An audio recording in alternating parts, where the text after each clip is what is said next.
Okay. All right. So you are all set up. I've gone in. I've given you the right talents. I've updated your talents so they've got words in them. I've given you the weapons according to the either what you had or what you were given by the Explorers Guild, who you are members of. You have a charter. You can operate as explorers Hmm. and go forth and do amazing things in the darkness with no fear. You a couple of things to be aware of. If you have a fusillade weapon, be it pistol, rifle, cricket, or anything in between, just be aware those are Mhm. single shot weapons. You have to reload them at the end of every use. And I kind of imagine them as kind of and I want this motif to be consistent through the game. Um, they're like post-apocalyptic kit bashed pistols. You know, the ones where you see where the post-apocalyptic writer's taken a barrel and taped it onto a handle, and they've got some rough version of a trigger, and they kind of shove a shell in the back of it and close it up, and then they pull the trigger, and then it makes a fizzing sound, and sometimes it works, and then they crack it open and put another shell in and shoot it when they need to. That's what you've got, So, unless you yeah. have a coiler carbine or coiler rifle, because those are proper weapons, like with like you know round magazines and all of those sorts of things, and shoot many bullets into the atmosphere. The so you've got your equipment. One thing to ask: who is taking care of the bird? I assumed it was Maristo, who was kind of the sort of exotic mystic type, but that's an assumption. I need to actually know who is Bird's regular keeper. By the way, the birds are biomechanical constructs, so you don't need to clean the cage. Just making that point up front. Well, that's lucky. I don't mind taking care of the bird. Awesome. So you have the iridescent, if I remember correctly, bird, and Garouka's chosen. Noting that none of you are Garouka, I believe. So I think the Bird The Garouka. bird is that's Garouka. right. Oh, yeah, that's right. And All it's coming back two-headed. now. It's got two heads. Yeah. That's the thing. It's Because got the two bird heads. found us all standing around on the docks or something. I Yeah. think so. I think that's what it was. We were all drawn to this two-headed bird. And here we are. And it's a free spirit and just likes to, be friendly. And sometimes the bird heads argue with each other, but you can't really understand what they're saying, so it doesn't matter. You have, therefore, Maristo, you have a big, and it's literally like this. It's a big scanner with big buttons on it. And what the bird does when it goes and flies out and sort of when you use it to explore places, which you can do, useful thing, it comes back and it taps on the big buttons to tell you how dangerous those areas are. So and it's got two heads, so it can do it twice as fast as any other bird, or twice as slow, depending on your perception. Okay. Why am I suddenly imagining Mr. Squiggle? Perfect. I'm willing to ride that wave, and there's nothing wrong with Mr. Squiggle. So came up in conversation just the other week. So very big fan of Mr. Squiggle. So that makes you Miss Jane. I think we're all agreed that you are now Maristo brackets Miss Jane end brackets. So you guys are on Ship City. So Ship City is this, and I'll just flick up what it looks like so you guys can get a sense of it. Horizon scenes, Ship City. Hello, activate. Or should I show it what it looks like from the outside, or should I show what it looks like from the inside? That's a good question. No. Okay. Yeah, actually, activate. Let's go with that one first.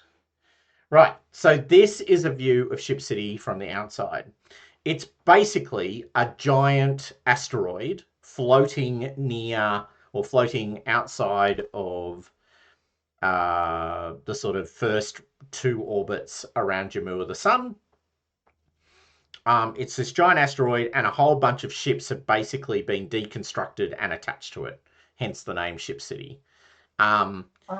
It's the largest population center in the Great Dark.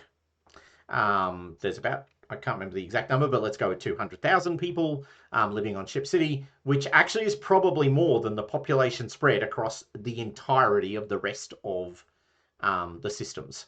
So, really important point about the Great Dark is there isn't a human-friendly, happy world where you can go to and, run around on the grass and drink water and be safe. All those planets are taken over by the Blight and are not safe. And then there's all the planets which are vacuum, airless voids, or poisonous, noxious environments, or anything in between those things, which are also less fun. The other thing to note about this whole region, and it's kind of understood, although not well described, is that there was this giant civilization here 300,000 years ago. All of the available minerals that were just lying around on top of, the dirt, or at least not too far into it, they're all gone. They've all been extracted. So you go into asteroids and find old broken stuff that no one cares about. You go into asteroids and find remnant materials. It's not a sort of, there's no bountiful source of anything. So in light of that, the way we're going to start the adventure is you guys are going to the Great Maze, which is built into Aluminum Bay, and is basically where there's all these merchants in these little shacks, all sort of bound together amongst all of these shipping containers and other things. And it's like that classic scene from Blade Runner where there's just endless little, sort of people doing, shopping and selling, and people buying kit bash stuff, and murky, shadowy, smoky zones. So that is what it looks like. Now, are any of you Coriolites? I can't remember. Is anyone a Coriolite? I know you used to be a guard for... Who used to be the guard for the Coriolites? That was Ben. Ben. So both of you know... But he is not a Coriolite. No, but he's been to Coriolite Central, as it were. So in the center of Ship City is this giant set of caverns where the Coriolites basically retreated to after they lost the political battle and the guilds took over. And so in the center of Ship City are these giant vacant cavernous domains where there are ziggurats that have been built up so you can go and pray to the 9 icons, and each level of the ziggurat is an icon. In another giant cavern is the Alabaster Forest, which is this giant sort of green area that's run by the Gardeners Guild. What you can see running across the top, and particularly the peak, like the one sort of in the middle about there, is this tower sort of rising up out of Ship City. That's where the Explorers Guild live, or at least the top echelons of the Navigators Guild. So they live there, and they run the beacon, as they say. But that's also, and they are the most powerful guild.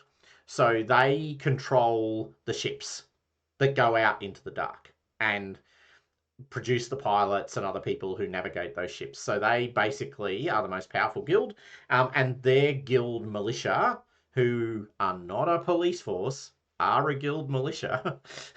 Just to divide between, we go to them because they will help us stop crime, from no, they will keep the peace because it suits the guild or guilds, but they're not investigative, and they certainly don't do a lot to protect people. And then in Aluminum Bay, which is where you guys are going to start out, there's a pretty heavy presence of the Machinist Guild. It's not the only place they operate, but it's certainly one of the big places. And Aluminum Bay is where some of the biggest ships are built. So the great ships are built around and in amongst Aluminum Bay. So when you're down there, you can see these giant, kilometre-long hulls being put together. Now, the game describes the great ships differently to the way I describe them, and that's fair. So just for consciousness, the great ships in my game are mostly hollow, because what they are is superstructures to protect you from the slipstream and the dangers of the slipstream. So they're not crewed by many people. They're like giant zeppelins. and you go inside the giant Zeppelin, you park your shuttle inside it. So imagine the Dune navigator ships where they port in and out. So they're basically a superstructure. You go and park your ship in it. They jump between places and take you. So that's kind of a bit of a quick and dirty sort of background to give you a sense of what the place is like. We're going to start, as they say, in media res. So you guys are sort of down in Aluminum Bay. You've got a bit of money to spend before you go on your first delve. So you're all, junior delvers. You've read the books. You've studied the online training material that's available to all people who want to make their path out there in the big great universe. The other thing to note, and this is completely up to you, there's a whole stack of reasons why people become delvers. Some people become delvers because delving is how they find the materials that might save the civilization from collapse and might give you the technology gift that you need to escape the great the great dark, or make your way in the world. Other people do it because they just want to be bloody rich, and it's a shortcut to getting a whole stack of cash and making some money. Because if you find the right artifact, you can sell it for an absolute mozza and live large for many, many months in the great city. Some other people do it because there's a genuine respect for the people who go and risk their lives to go and dive or delve into these spaces. And some people do it because it's the great unknown and they just want to know what's out there.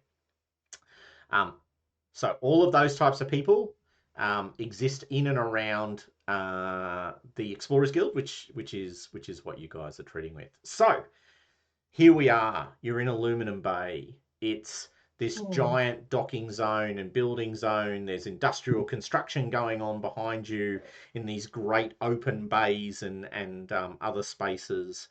You can see a new, not a great ship, but what are known as cruisers, which are sort of the next step down from the great ships, being constructed in one of the great bays, which and you can see in the distance an old great ship is being sort of pulled apart, dismantled, a la Andor, at the start of Andor, where you go to the big shipyards and they just basically pull things apart. So there are people out there sort of stripping the ship of all of its valuable materials and all of its hull and other things, and some of it's being repurposed immediately into the cruiser, and other things are disappearing into places.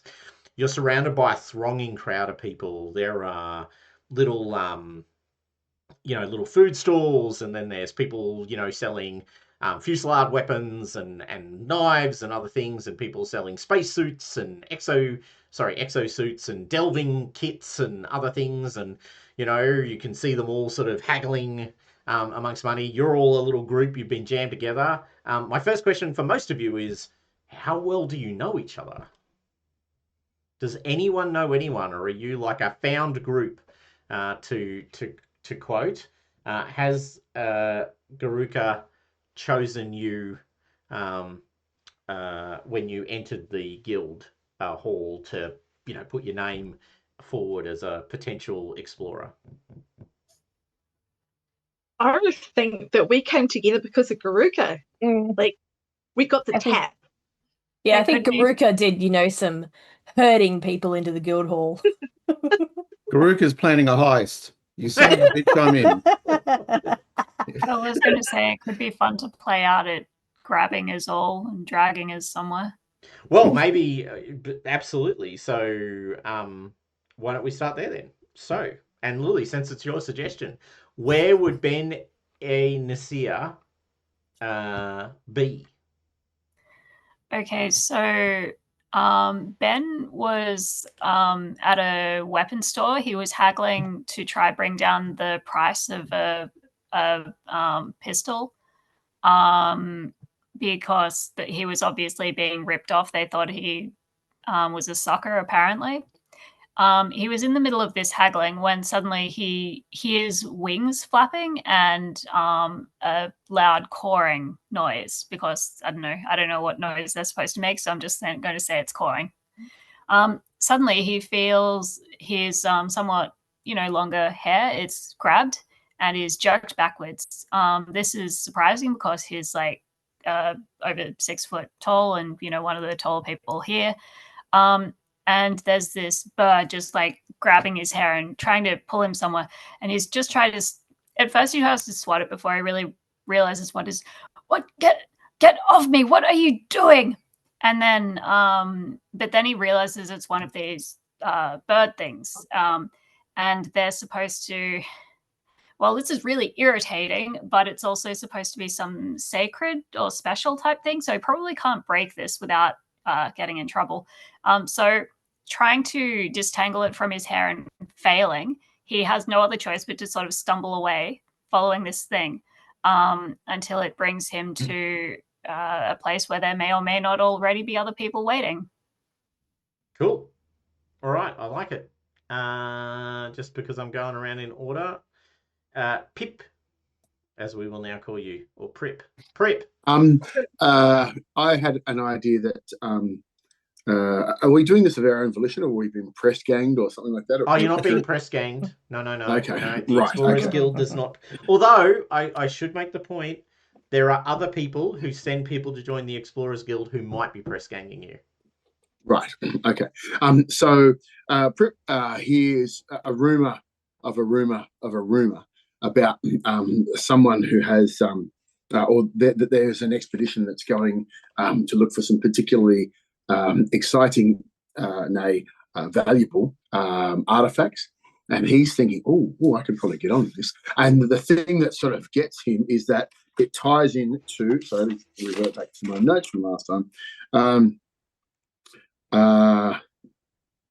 What was the, sorry, I beg your pardon. Where is my specialty talent? Yes. Was there a particular culture of the lost that I had skills in? Here we go. The Dabarani, the ancient Dabarani. Does that work? Does that make sense? And so he sort of followed that lead, which is sort of led from one place to another, sort of Chinese whispers, and then eventually, after almost giving up, probably getting almost into a few fights, or nearly getting mugged, he finally gets to the point where he thinks he knows, or he thinks he's found the place where this the crew or people who are getting involved in this search, and that is you guys. So, Prip, the good news is what you've discovered is one of the great ships is known as the Dabaran. Yeah. Which owes homage to the planet in the Lost Horizon, or the Third Horizon, known as Dabaran, right. Which was famous for its art and its culture and these amazing floating cities that used to sort of hover around, and these incredibly wealthy Dars who used to rule the city states that floated on these basically giant gravitational things. And in honor of that, there is the Dabaran, which is one of the 11 great ships that operates. And it is going to the Anshaber system, where there is a rumored site and a rumored builder site, which may be worth exploring and might even, offer great wealth. That's exactly why he's here. Okay. And you sort of, we'll cover it in a second, but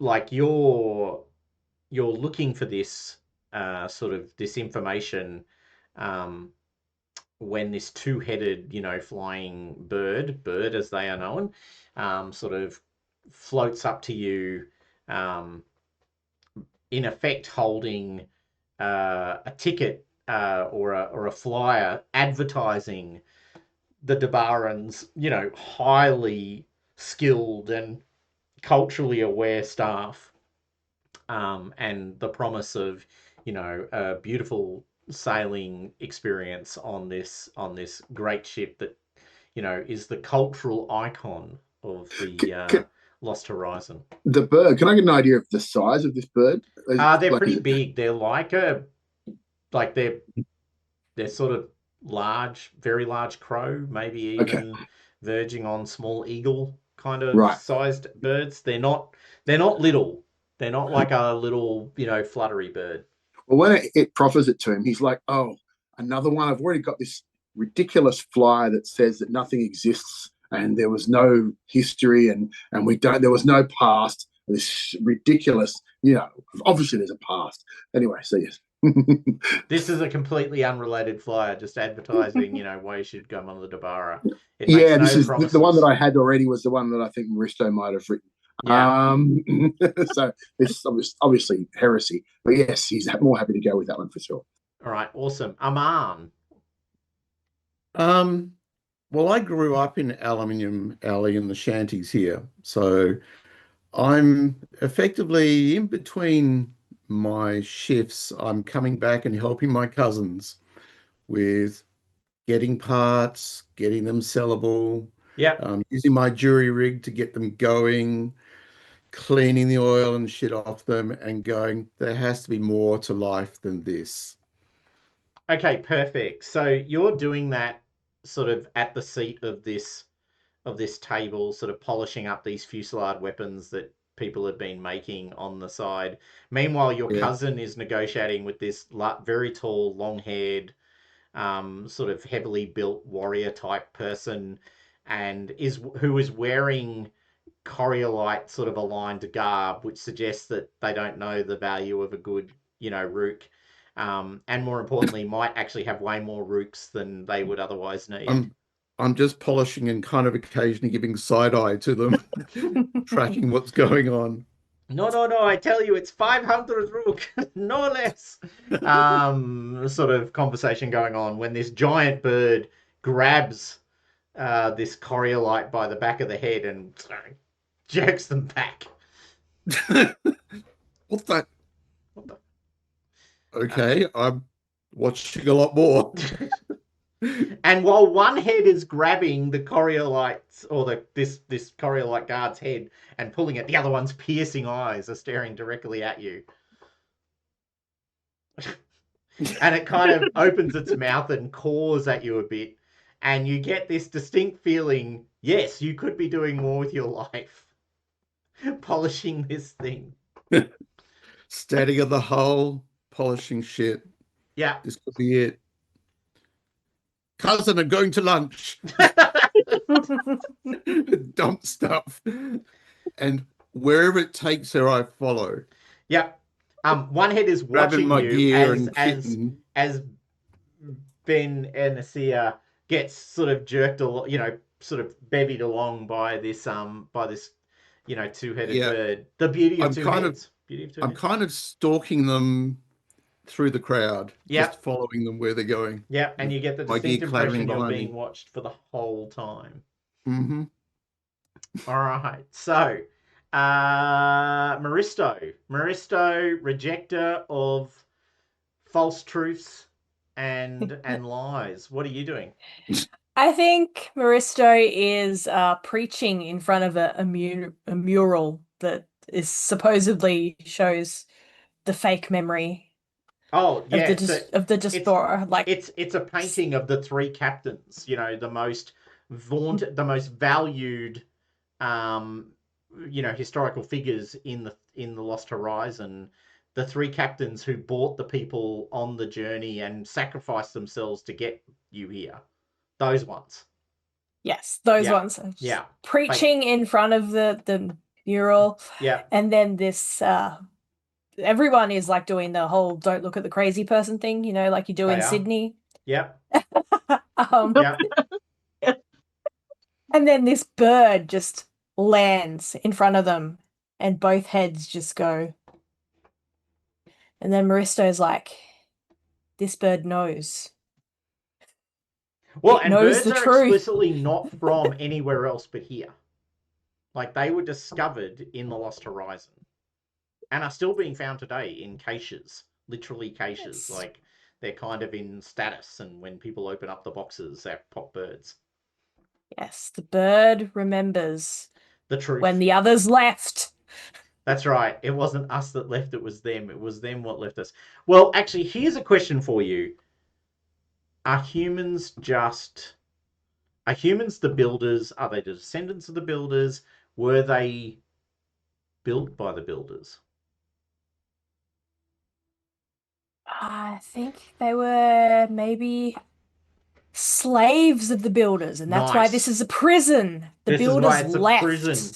Because none of the portals work. They've all been destroyed. Mm. So you can't escape. You have to use this slipstream noise that isn't instantaneous and takes weeks and weeks to get anywhere, unlike the, the And stories will of the Lost probably kill Horizon. you if you go wrong. Exactly. Well, will kill you.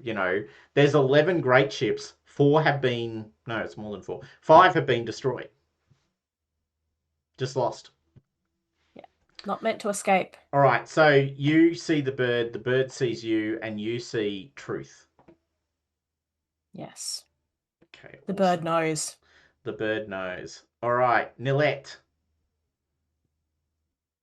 So finding Nilette sitting like literally at the edge of the docks, she has just gotten off a ship that has brought her here to Ship City from the lighthouse on the edge of the dark.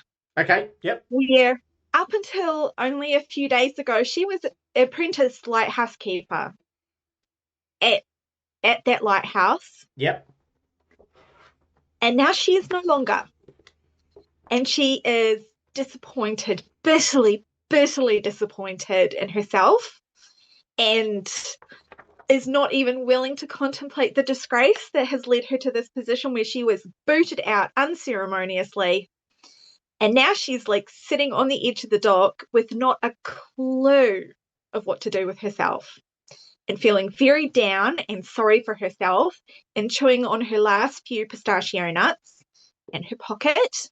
And this bird lands, I'm not sure if on her, next to her, on something, and rubs his head against her cheek.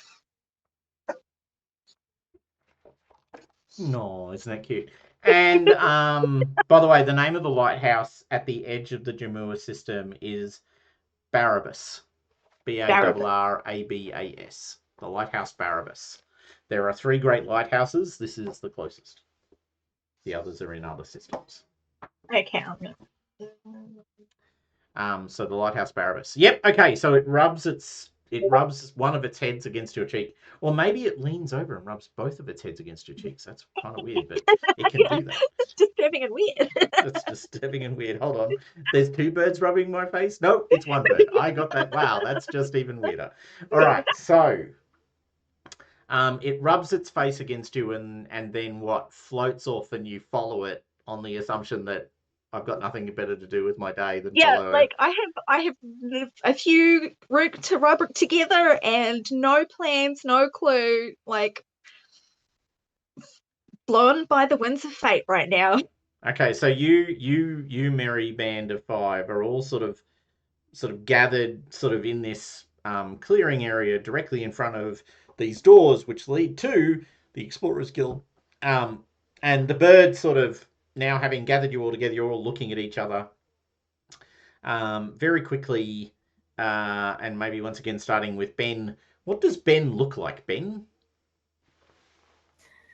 Okay, so as said before, they're quite big and tall.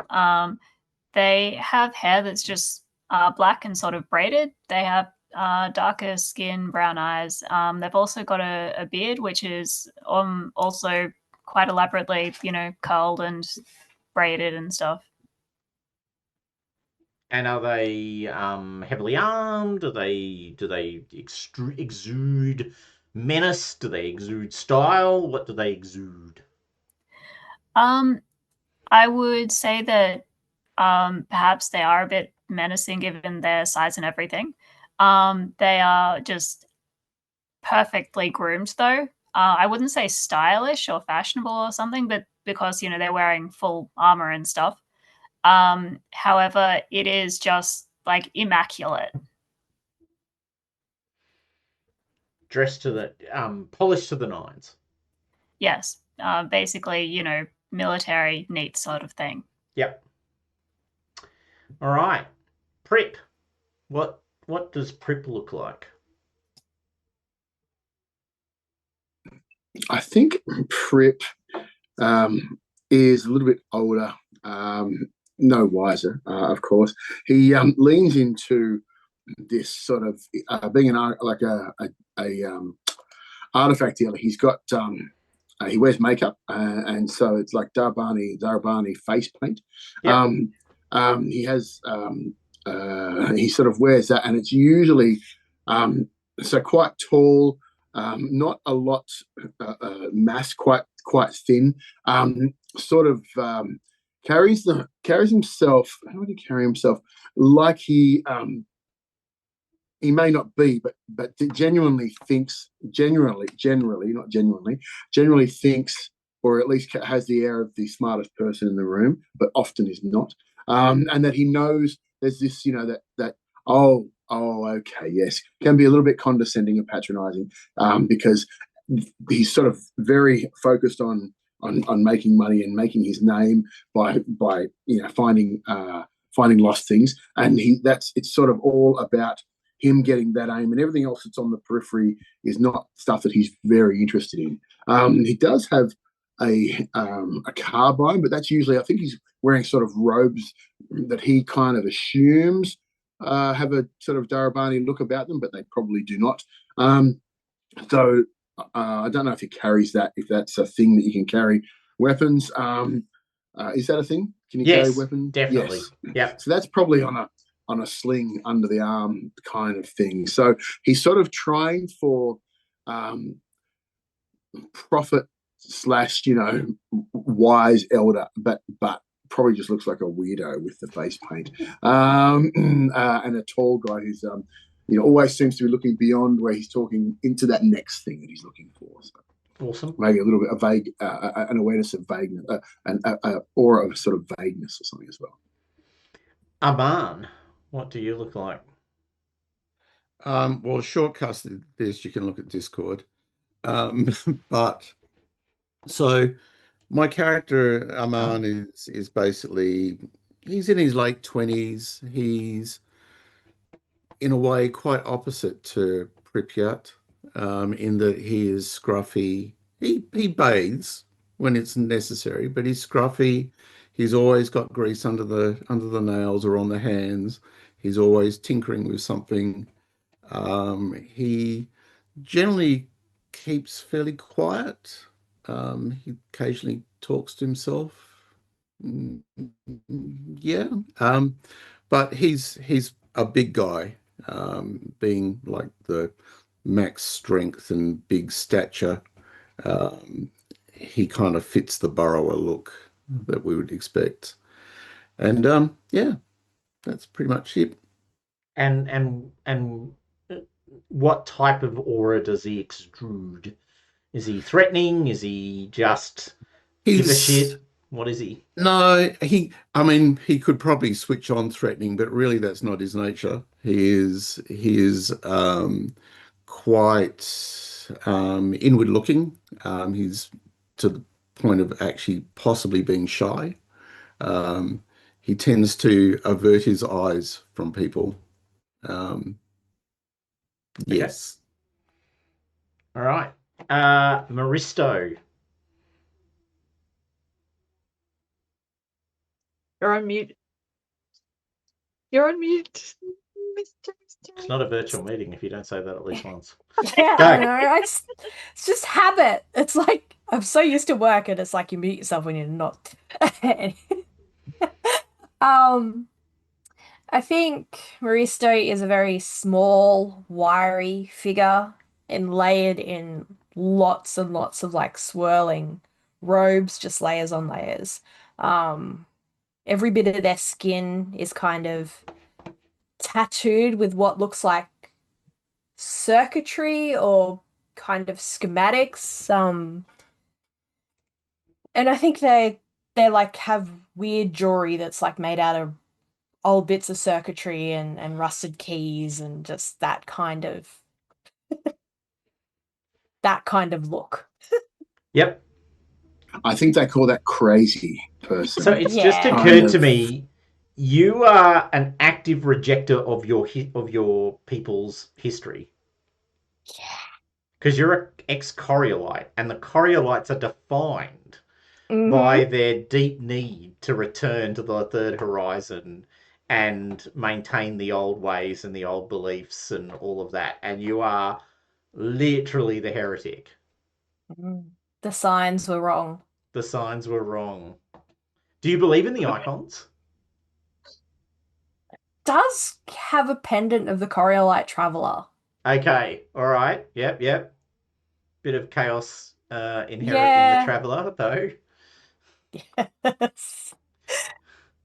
Okay, all right. So maybe believes in the icons, but certainly doesn't believe in all of the we should return to the third horizon and we came from there and it was all a terrible No. mistake to come here, all of that. But still wants to leave though. Well, yes, because this is a prison. Exactly. It's a prison, but you started in the prison. You didn't come here. Yes. You We didn't started come here. to the prison. We started in the prison. Nice. All right. And Nolette, what do you look like? What aura do you extrude? Oh, well, it's a very conflicted aura right at this particular moment. Normally, she's quite cheerful young woman. Quiet but cheerful. She's short and plump, and she likes to snack a lot. She's wearing her coat of many pockets, and there's always little bits of things squirreled away in those pockets. Mostly a habit from like long hours on the lighthouse, doing the lighthouse shift alone, kind of eat to kind of keep yourself awake, alert, doing what you're supposed to be doing. She's wearing an embroidered tunic, and she's got a necklace with a very heavy gold coin on it, and she's wearing a very silly hat because she likes silly hat. When we say silly, are we talking like little conical hat with something going on top? Hat. Yeah, little conical hat, very silly hat. Yeah, so normally she's quite cheerful, but right now she's looking very downcast, and it does not fit with her at all. Okay, and noting there are some minor challenges with J.K. Rowling at the moment. Do you remember the person who was the teacher of herbology, and she was the mandrakes and other things, and she was like quite broad and short, and she also had a conical hat, I'm pretty sure. So now I have a mental image of you as said individual, which I don't think is too far off. Early 20s. But like a young version of said person. Yeah, very young version of that. Yeah, and right now you're kind of crunching your way through some pistachio nuts that you've, squirreled away in some pocket, and you're sort of cracking the shells and eating pistachios while all this is going on. All right, so you guys are all looking at each other going, what?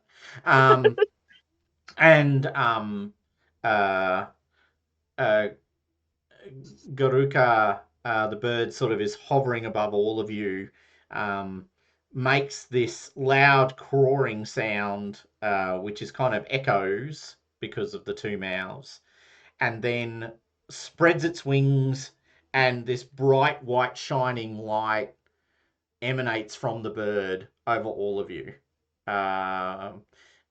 sort of illuminating all of you at the same time.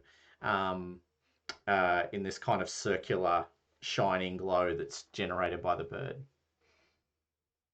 And then, there's a moment of silence in the courtyardy area that you're in. You're looking at the Explorers Guild. The bird has done this loud noise, and it illuminates all of you and sort of flies to the doors of the building and sort of bangs on the doors with both beaks. The doors swing open, and this somewhat older woman, she's probably in her 60s. She looks, she's quite heavily built. She looks like a sort of explorer type. She certainly had done some hard lifting in her time. She has this amazing iridescent, sort of peacock-like bird sitting on her shoulder. It's glowing, almost literally. And when the doors open, she's standing there. She pushes them open, and she looks at the bird and goes, I see. One of yours has found more of mine, and sort of the bird sort of, and you're going, I don't know what that means, and no one does. That's the beauty of the birds; they don't really talk, but they can tap. So at least yours doesn't have opposable thumbs. And she looks at all 5 of you and goes, I assume you'd like to sign up then. Sign up for what? Well, for the Explorers Guild, of course, she says. I am Muska, or Mosca, if you prefer. I am the head of the Explorers Guild, and whilst it is very rare, most people just turn up and I have to find them, people to travel with, and sometimes they're friends who want to travel together. In every blue moon, there's going to be a group of people who are bought by a bird. I've learned to live with it. It's not something I judge. And in this particular case, it seems the bird's chosen you as opposed to you choosing the bird. And my bet is none of you have anything better to do with your lives than rescue our civilization and find the technology we need to free ourselves from the darkness that is the Lost Horizon. She says, looking directly at you, Maristo. Free right ourselves. at you. The right bird at knows. You. The bird does know.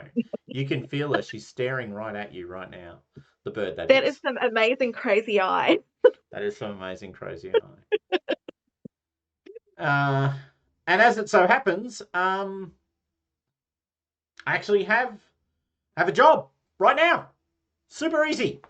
You, any of you done any delving before, by the way? Like ever gone into a builder's ruin, dealt with the blight, even tangentially? I very experienced in all manner of ancientness and wisdom, and yes, and then just stops.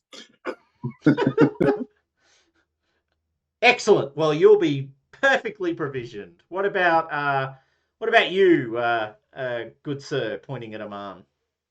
I am Aman. I'm very interested in exploring the universe, and we would be honored to join as part of this crew with the bird. Awesome. And what about you, you big lad, you? Pointing at Ben. What, I'm not big enough, size 6? We can we can flex. We can hit the gym together later. That's and right. Hire and see who's bigger. But for now, so as you say, I have nothing better to do. I am between employment opportunities. The pay here is amazing, she says. Very well. We pay a quality wage for a quality job. Indeed. And most of it's just traveling to places. Like, you're sitting around, you're just making money. What about you? She looks at Maristo. What about you, Sia? Coriolite person, you. The bird knows. The bird wants me to follow. Yep, it's about what I was expecting as an answer. Awesome. All right, excellent. So I don't need to sell. There's no sale needed. You're just going to go where the bird goes because you've decided that's what's true. Can I suggest that our nickname for Maristo is Juniper for the crazy guy in the life of Brian? That's the image I've got in my head. Fuck off from my juniper bush. That's what I've gotten. So. Oh yeah. And what about you? Because it's your hat. Sorry. Now I have worked. I've got it in my head now. Please put a little LED light on the top of your hats because it's like representative of your role in the lighthouse. It's like blinks on and off. He's a beacon to us all. I've got a lighthouse hat. Or maybe it only comes on during the night. I don't know. I feel like out there. I feel like it's always night out there. Yeah, Yeah. no, it's on. It's I on. feel like when they Yeah, no, fired you, absolutely. There's got to be a little light on the top, blinking Perfect. away. I feel like when they fired Nilette or whatever they did, they actually someone came up in a very ceremonial thing and took the little LED out of your hat. No. No. Oh my god, no wonder I'm feeling depressed. I mean, look, my little light. My light's been extinguished. I am no longer a real light keeper. My light has been extinguished. It's terrible. Okay, so you used to have It an is. LED light. You don't currently have one. That's where we've landed Yeah. here. All right, awesome. The good news. I wonder if there, as you're walking along, are there people going, "Hey, you want an LED light? I could fit you up with one." You know, you're like, I have a cousin. He specializes in LED light. You like him? He has good stock. he has them in all the colors. You meet all the cousins. Oh my gosh, you guys are making me laugh so much. I just felt like a cramp in the back of my head. You should get one where you clap and the color changes. They're very good. Yeah. Do not believe him. I have seen his brother's store. My cousin. Cousin. Oh, His cousin. yes. Well, I guess that the bird knows because the bird brought me here too. I'm not very sure about following this. Awesome. Well, that's excellent. Look, if that's what it takes, I'll take it. Okay. Excellent. Well, look, if you guys could just follow me, come into the building, just a few minor pieces of paper to sign, nothing to worry about, and we're good. So she brings you into the building. There's a big sort of internal room. There's a big desk, and on it there's actual paper. Or at least something at least close to paper. And basically, it's an agreement to waive certain liabilities and accept certain realities. But it also promises you a stipend, a weekly stipend. Ooh. Exactly. Yeah. Now we're talking. They said. Talking. Yeah. Weekly Hold on. stipend. A standing salary of 1,000 rook a month. I'm twitching a bit. Such a large sum in life. With bonuses depending on the type of additional work you take, which are outlined.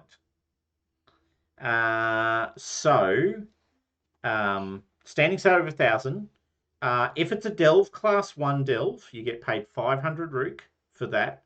You get 1,000 for a class 2, 2,000 for a class 3, 3,000 for a class 4, and this is the really big one, 5,000 for a class 5. For every major artifact you return to the guild, you will receive 2,500 rook. For every lesser artifact, you will receive 1,000 rook. Should you discover a bird and return it to the guild, 5,000 rook. Wow.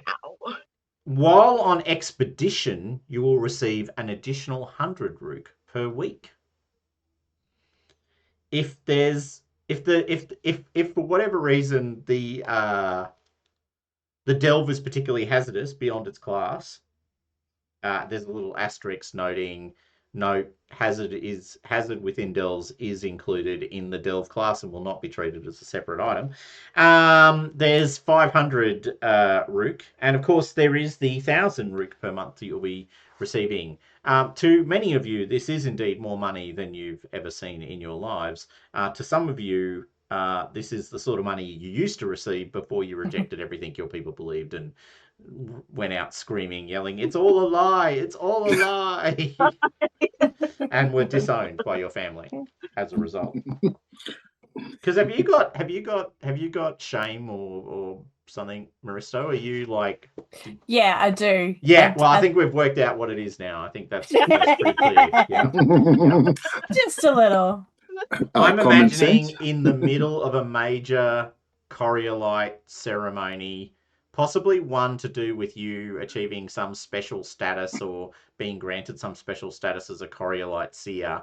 you had some vision that this is all a lie, and in the middle of the ceremony, you stand up and shout, "It's all a lie!" And then, start screaming and challenging the people to cease these false beliefs, which probably didn't end well for you. We are trapped here. Well, that is true. Everyone accepts you're trapped here. The Coriolites actually, what's funny is your belief and the Coriolites' belief are pretty much the same, except for the bit where you go, we were always here, we didn't come from anywhere else, except for that bit. It does seem like a major sticking point. So, out of interest, when your family took you to Aluminum Bay and literally showed you the ship that your family claims they were brought here on, because it's been deconstructed, but it's there as a Hulk. What did you say? This is the prison they built us. Right, Well, it's they deconstructed it because they were hiding something, of course. and it has no engines. It was never a ship. It was never a meant ship. to It be a has no ship. engines. Nice. Okay, all right, I love it. I love everything about that. Okay, and just to sort of track this down, the most Coriolite of Coriolite families, the first amongst the Coriolite families, are the Golgayad, Golgayad, Golgayad. Can I suggest to you that you belong to, within that structure, you're a member of a lesser family, but you might actually come from the first of the firsts, the highest of the high, the one where the Herat, who are the sort of religious figures floating around Ship City, are most often drawn from. Okay, so moving on. So you all sign up because for some of you, this is more money than you've ever dreamed of. For some of you, you think that the bird wants you to do it, so you're going to do it. Some of you don't really know why you're signing, but you've decided to sign anyway because you've got nothing else to do. And you're still dealing with the shame of being ejected from your lighthouse. And some of you are doing it because you're between jobs, if I may quote. And some of us are doing it just to help those who don't know, the foolish, the misguided, the crazy. You'll be able to lord it over a lot of people with your knowledge, Prip. That's where I'm seeing this go. Prip is like, I'm going to be lording it over everyone because none of these people have read anything about Builder Ruins, and I know everything there is to know, he says, as he holds this book on Builder Ruins. As the foremost Delver expert on of course. You may have heard of me. Absolutely. You've read the biographies of great Delvers, that have been published. It's just my journal. It's just your journal. All right, so now you've sort of done that. You've got some cash to spend, which you may choose to do nothing with. Just so you know, you are currently, and this is the slipstream map. So this is sort of how you get around between the different systems. So these dotted lines represent what is known as the slipstreams. They allow ships to go fast and light. And the assumption is they are somehow constructed, like that these are not naturally occurring things. Although no one knows quite how that happens or works, so there's an assumption. But what is most important is you are in Jamua, which is this lovely little joint down here in the corner, or down at the bottom, and you are... And Hammurabi Way Station is in Gahand, is where the Sky City Builder Ruin is to be found. The good news is, as promised, the great ship that travels this bit of the slipstream is the Dabaran, a ship of beauty and elegance, a shining example of design, not like the Hamura, that old workhorse with its grey and bronzy shell, No. The Dabaran has stinted nothing on providing coloured panels for every element of the ship with backlighting to enable you to see it in the dark. Lovely. That LED backlight.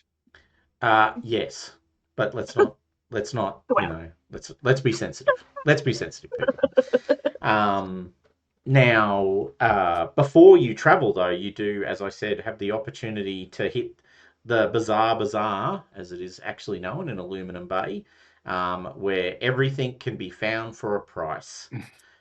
If you feel there might be something missing in your repertoire of equipment, perhaps you need an additional weapon, perhaps you want an electronics kit. I know Aman has turned up with enough kit scrabbled away in bags to sink a small battleship. He's probably Duffel got bags. a giant backpack or something just full of gear, overflowing, and broken bits of equipment as well, one assumes, ready to be kit bashed. But for the rest of you, is there anything you feel you're missing in your lives that, you need?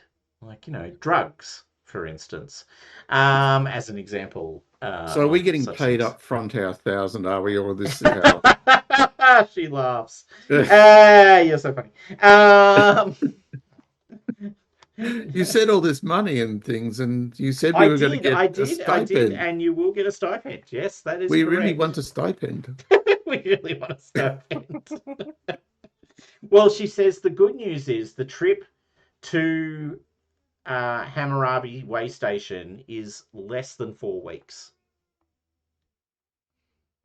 So the excellent news is once you go there and come back, you'll be able to claim 6 weeks worth of stipend plus any additional funds that you're due for when for the delve that you go on, which is a class 1 delve in this case, by the way.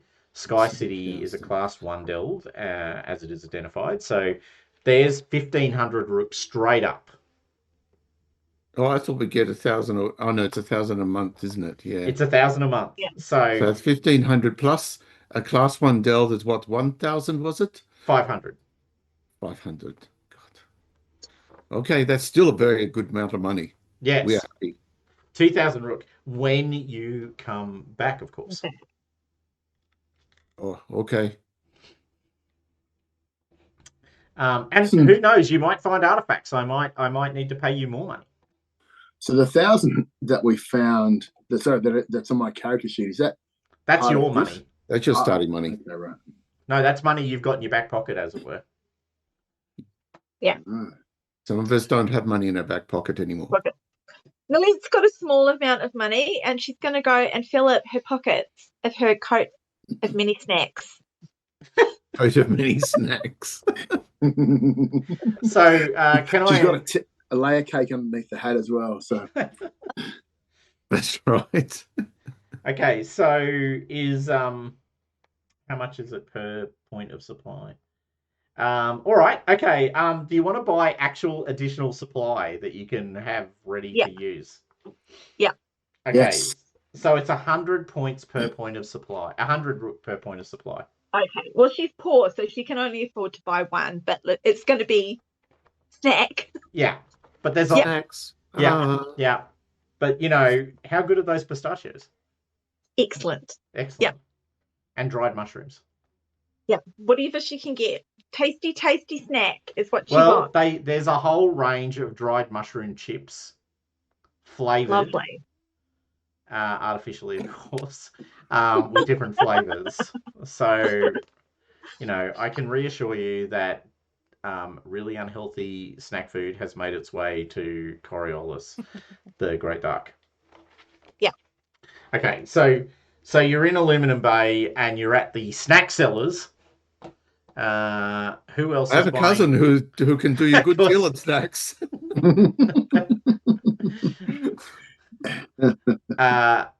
Marty T.I., the mushroom guy. He's a fun guy. That's exactly where I was going. Thank you. Marty, the mushroom guy, is there as well. He's happy to see you. Do you go to see Aman's cousin who deals in mushrooms and other snacks? Is this drugs?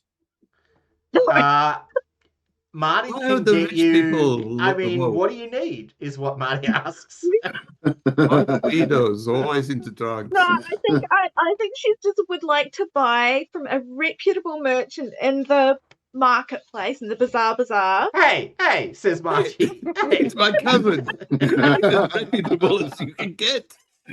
Sure, he's not licensed per se, but he's a fine guy who'll do a good deal. I thought you said he was a fun guy, not a fun guy. Yeah. Um, So Marty has a whole has one of those quick assemble tables with large plastic containers holding various mushrooms and nuts of various flavors. Marty can, if asked in the right way, also supply a range of additional flavored mushrooms, should you need them. Maristo, do you need additional help for your No. visions? No. No, it's Maristo self-managed. is looking. No, Maristo is looking at the random plastic lids. Okay, yep, And he's sure. more interested in the junk. Okay, all right. I Hey, think I'm not touching the thinking- lids. Not touching the lids, unless you want to buy them. I mean, if you want to buy them, you can buy the lids. I can sell everything. the lids cost more if you don't buy the bottom. Just I'm the lids. thinking of getting a sense of what led to Nolette's disgrace. Yeah. And she is very against the other kind of mushrooms because I think one of the other lighthouse apprentices might have slipped one of those kinds of mushrooms in her pocket Oh no. and she ate it while she was on a shift. Oh He was no. walking around the lighthouse like 400 times in a circle with the beacon on her head. I am the light. Okay, all right. Well, Marty is like, yeah, I got the mushrooms, I've got the pistachio nuts, I've got, various flavors of dried mushrooms. You got your dried portobello, you got your dried lion's mane. Like, what do you want? I can slot you up with anything. Think. She's definitely going to go for the nuts and very carefully inspect the mushroom jerky to make sure that it's nothing dodgy and have some of that too. Yes. These mushroom jerkies here are very good. But you want a whole bag, or what do you want? So she's going to get like lots of little bits of lots of different things, but enough to make up one supply. Nice. Yeah. No, absolutely. Yeah. Hold on. So I have a little bit of this, and maybe a little bit of that, and some of this, and some of these little sweets, and this over here. Awesome. And just you don't want anything extra? You don't want anything special on the side there? Like I could give you some extra flavoring, a little bit of dust? No. Absolutely Okay. All right. not. Okay. Hey, I'm hearing you. I can see you're a person who gets it, who wants to stay, straight, narrow, whatever words you like. I'll keep the dust to myself. What about you, Mr. Scholar, sir? Interest you in a couple of mushrooms, maybe some nuts? Yes, I got to get the accent right. My good man, I'm quite surprised that obviously you recognize me and you are a very astute businessman for that. So there are a few things that I see that I think I would like.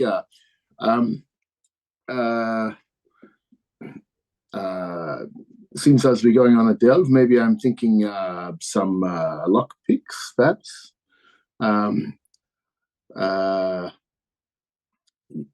Where are the drugs? They one of them seemed quite fun. I don't get how hope works. How does that work? So hope is your resource for pushing. Right. Okay. So you get despair and hope. And I was looking at the medi doses, but I think I've got a medi kit already, right? Yes, you do. You have a basic medikit. Right. Okay. Oh, okay. Cool. Great. Then maybe what you have? I'd like some lockpicks, some cards, a deck of cards, perhaps um, a blank paper journal, the good kind. I have a new book. I am starting to formulate ideas, and this journey and this interesting individuals may form some small cornerstone to that. Maybe not the lighthouse person; she's obviously crazy. But so yeah, there's a journal, old paper journal, some lock picks. I think. I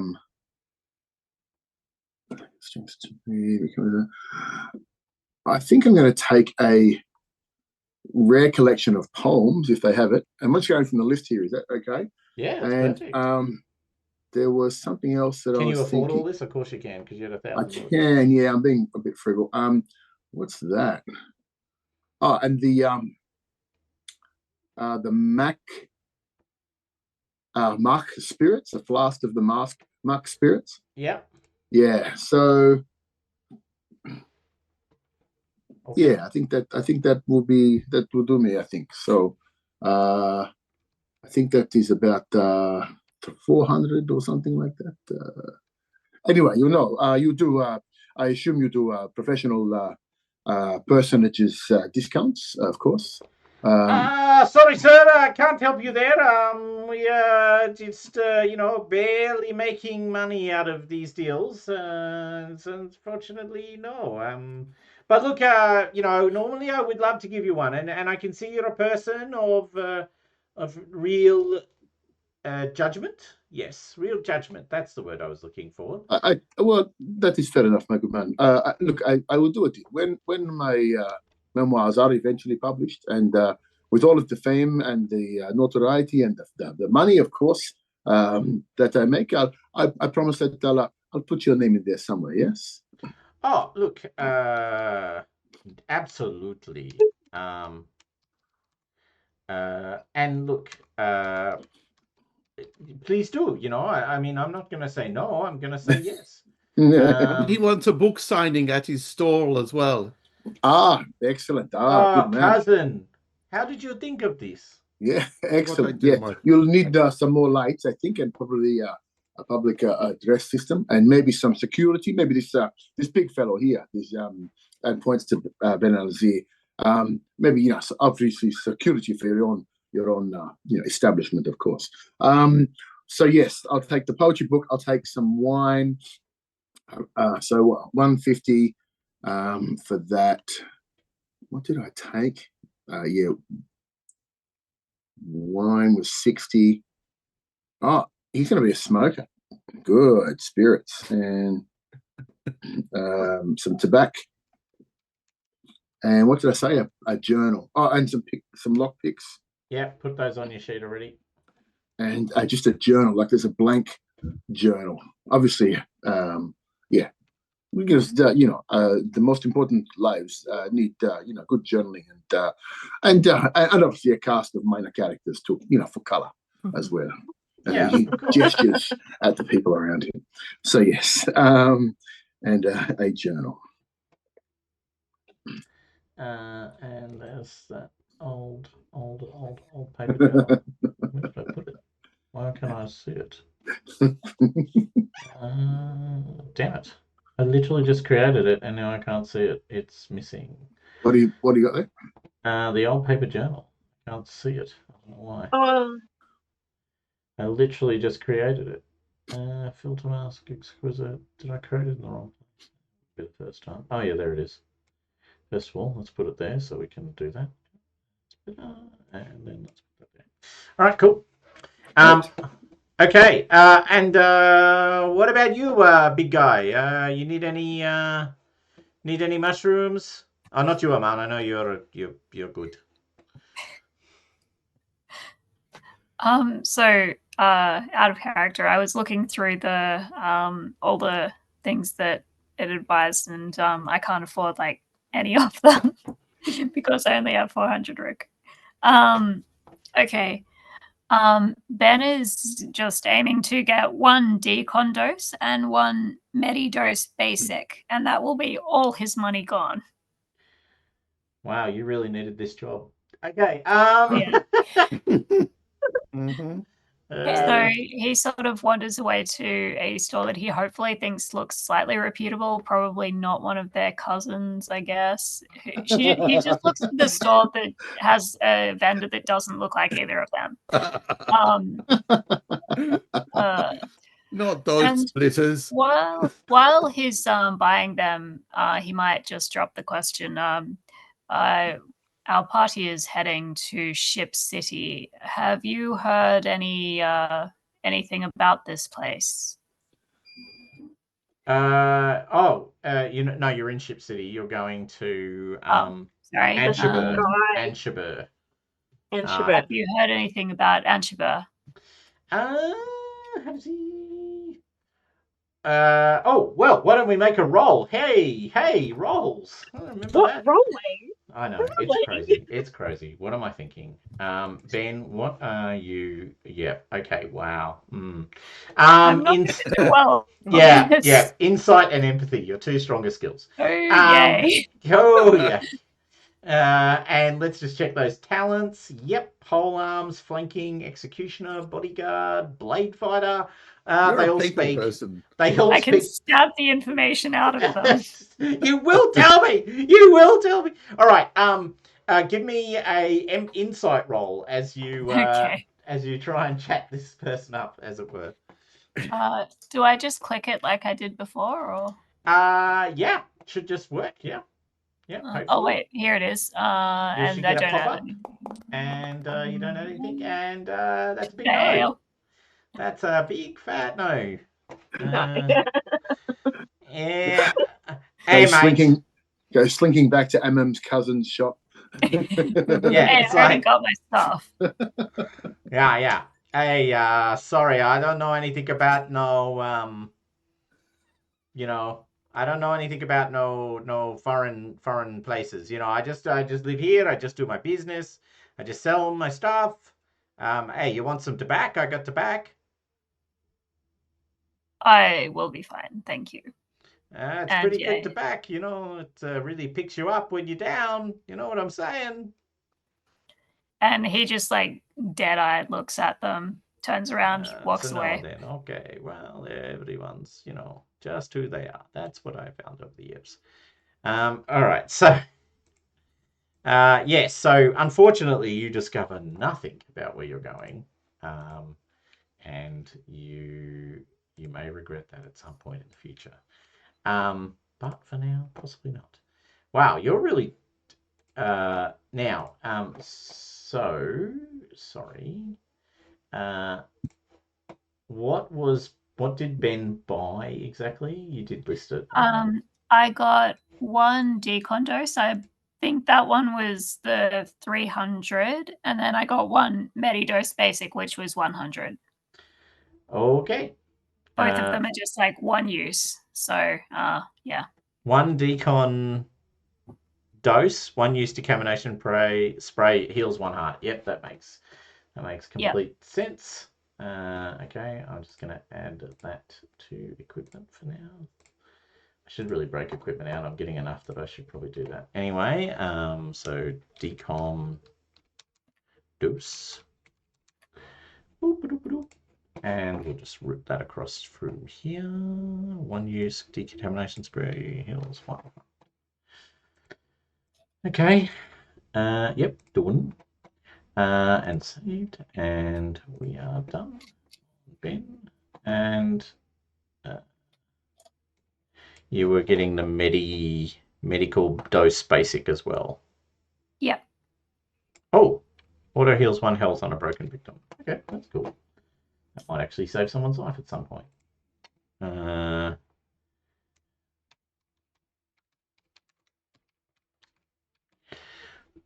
right.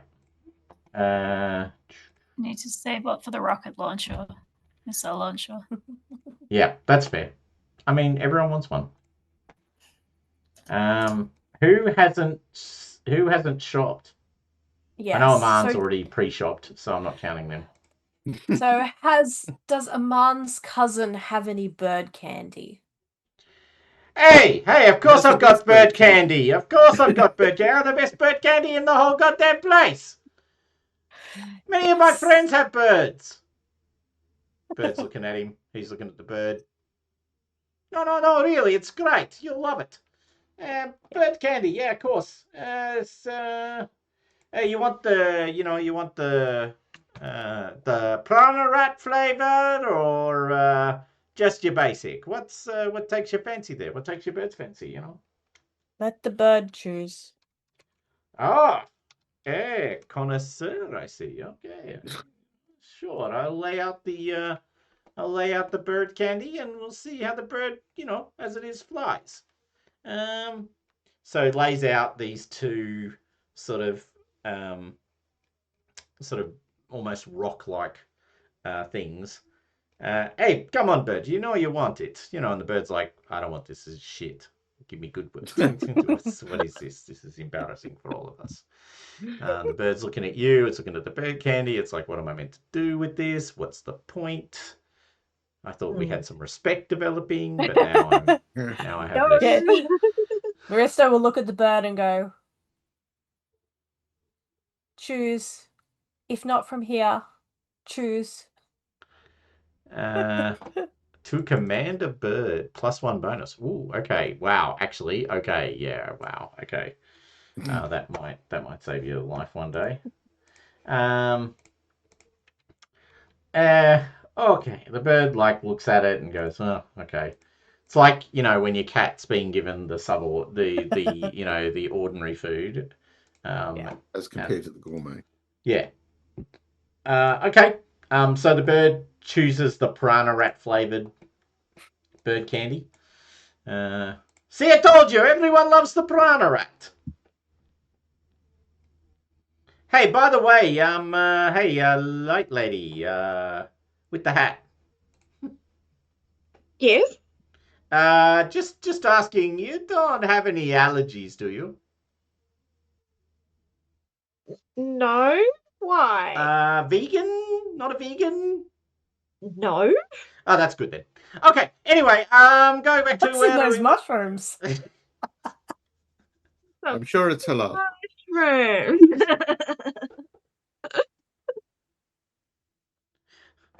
Aman, you know that this cousin's brother farms piranha rat. This guy is like third cousin. So yeah. Exactly. Yeah. It's a big family. It is a big family. It's a big family. Yeah. All right. Okay. So, all right. So you bite some bird candy. You want anything else? Like, maybe. Hey, I see you're a bit of a. You got a bit of the old school religion there. I got a lot of icons. I can fit you up very nicely. All from the old horizon too. None of this fake stuff. None of this stuff made here. No. All original.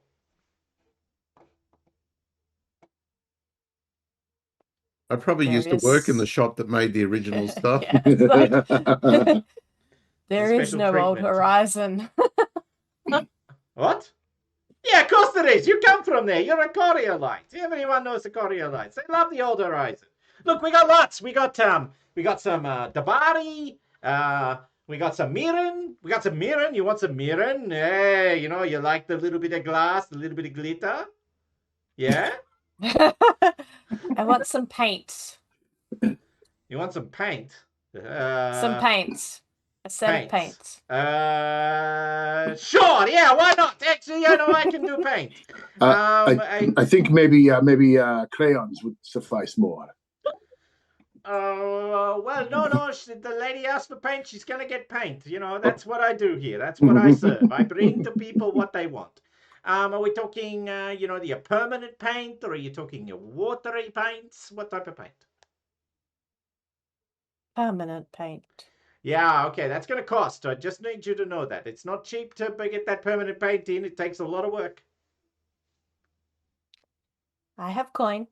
Oh, okay. Well, then you're, let me, hold on. I just need to send a runner for the paint. How many colors you want? You want one color? You want 7 colors? You want 20 colors? What are we talking here? I just need one. Just one Bright. color. One color. Bright. Got a favorite? Red, green, purple, yellow? Yellow. Yellow. Okay. Because they always want the fucking yellow. Okay. Anyway, all right. Yes, all right. No worries. I get you. That'll be. Come on, help a man out here. What do you reckon it's worth? It's a fresh pot of paint. That's I not know. cheap. I mean, how much have you got? I mean, do you have No, yellow? I reckon I'm lucky if I got a pot. This lady, she's going to take my last pot of paint. I think she's going to be quite famous herself, so maybe it's an investment in her ability. Perhaps something a little bit lower than what you're thinking. Okay, all right. Yeah. Maybe a bit lower. I think it's 150 rook. 150 rook. That seems fair. Yes, Aman. What do you think? I think that's a little bit high. These are newly acquainted friends who I'm going to travel Aman, with. you're going to kill me. Build the trust with What them. about my children? You don't have any children. Whoa! Hey, Aman. I thought we were cousins. Of course, the cousins. Yes. Perhaps you put it down to maybe 100. I might as well give her my hand at this rate. Well, you could give her your hand. I mean, she could probably do something with it. It's very weird. Don't ask me. I've only just met her, but they're all very odd in their own way. All right, I tell you what, lady. We are not amused. It's 100 rook, because my cousin Aman, he's a very good haggler, and I have nothing left. I will basically be losing money on this pot of yellow paint. So look, you give me 100 rook, I give you a pot of yellow paint. Yes. It might just save your cousin's life. She's man. You really meet the good Yeah, ones. we've got a very strange trip coming up together. I can tell you. Don't sleep too heavily, buddy. Don't sleep too heavily. Anyway, all right. That's all I'm gonna say. All right, here's your pot of yellow paint. Now, did you also need a brush? Are you sure? Shake the head. I've got brushes, but they cost more money. So I'm not gonna lie to you. I can't give you a brush. Right, just gonna finger paint it? Is that the plan? It is. Wow, yeah, okay, yeah, that's not creepy Maybe at all. potato stamps. Yeah. Or it could be bird feather. The bird's like looking at you now, Nillette, like, what the Two fuck? heads focused on Where did that come from? And you are not okay. Like, I think finger painting is about where we're at, my friend. So, all right, here's your pot of paint. All right, so you've got your pot of paint. You exchange 100 rook for your pot of paint. Awesome. And there's there's a moment of silence. Is that all? Weird, strange lady who is sort of a Coriolis. What do you want? You need just the paint and that's it? Just want to check. That is all. Okay, great. Well then, look, this has been really good, but I can see some people coming along, and I need to fold up shop right now. So anyway, it's been lovely. He's collapsing Good to see everything. you again, my cousin. Yes, see you too. Hey, Travel, say hello to the family. Yes, whatever. He's closing it up very rapidly. One of the other cousins appears out of nowhere, and they pick up the 2 sticks at both ends of the table and run off down the road.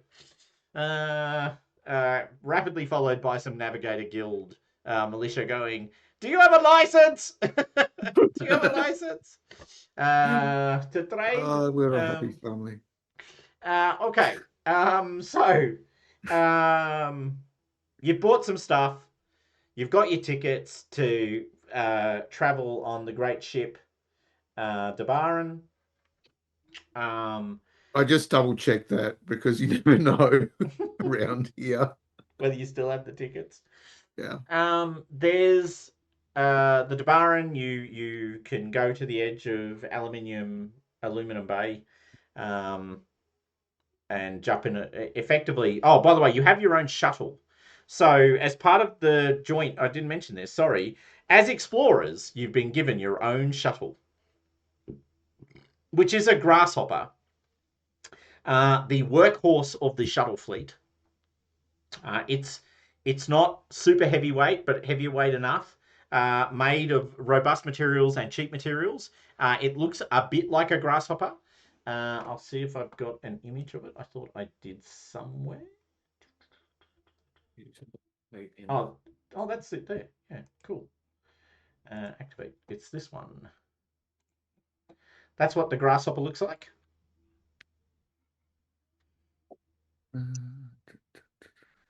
So it's got this roundish forward body and then this long, thin tail. It works on thrusters and other things. Parked in that long, thin tail is your rover. So you have a sort of all-terrain, sort of 6 to 8 wheeled vehicle that's meant to get you around on the surface of planets when you need it, when you have to travel. That's right. Our grasshopper's got razzle dazzle all over it, doesn't it? It does, yes, for a paint job. The ship you're so the deal is you fly your own shuttle to the great ship, and then you park it. So having gotten your tickets and you're ready to go, this is rough work for the Dabaran. So the way you travel in this particular vessel, you can see it looks like a giant clam. And this space here is how you get inside. So there's basically a big open sort of entryway at the bottom of the ship. You fold in, it's like one of those Tauruses. So you sort of flow in and then it's completely sealed around the outside. So you're in this big internal cavernous space and you can see all of these docking ports where you can park your shuttle. There's a number of other shuttles already parked in the Dabaran.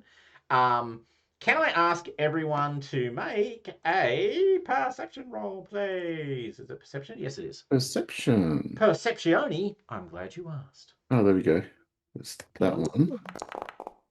And then I add one to it. So having lookout, I just add a 1 to the base. What does lookout add to? I'll give you a +1 to spotting things, basically. Yep, that'll do. Yep. All right, so I should have got. No. It says you get plus 1 base die per talent level to roll for spotting approaching threats. Yes, this isn't a threat. This is more just to notice something. Oh, okay. Yeah. This is just, out there.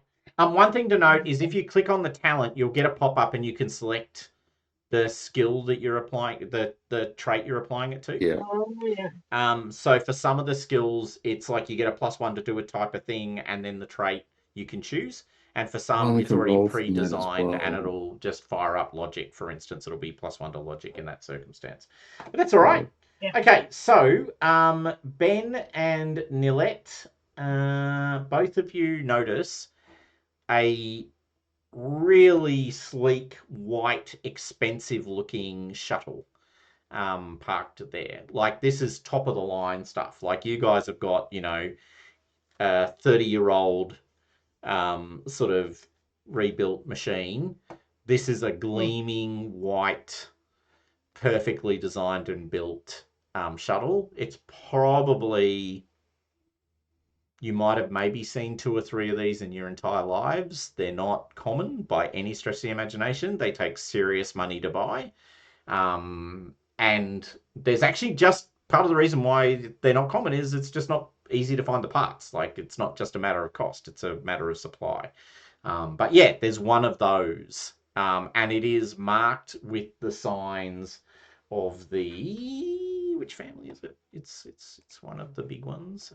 Actually, I think Maristo probably already knows, and Ben, you can have a bonus to know. And then someone else has Cultural Savant, which can add as well. I can't remember who that is. Thank you. If you make a logic roll. Yeah, that's the one I'm thinking of. They're Kardashian. So make a logic roll, and And- then add the +1 for the cultural savant. Is what you're saying. Yeah? Well, or click on cultural savant and select logic. Okay. Do I just go +1 with that base thing? Yep. Okay. That should roll the additional die you need.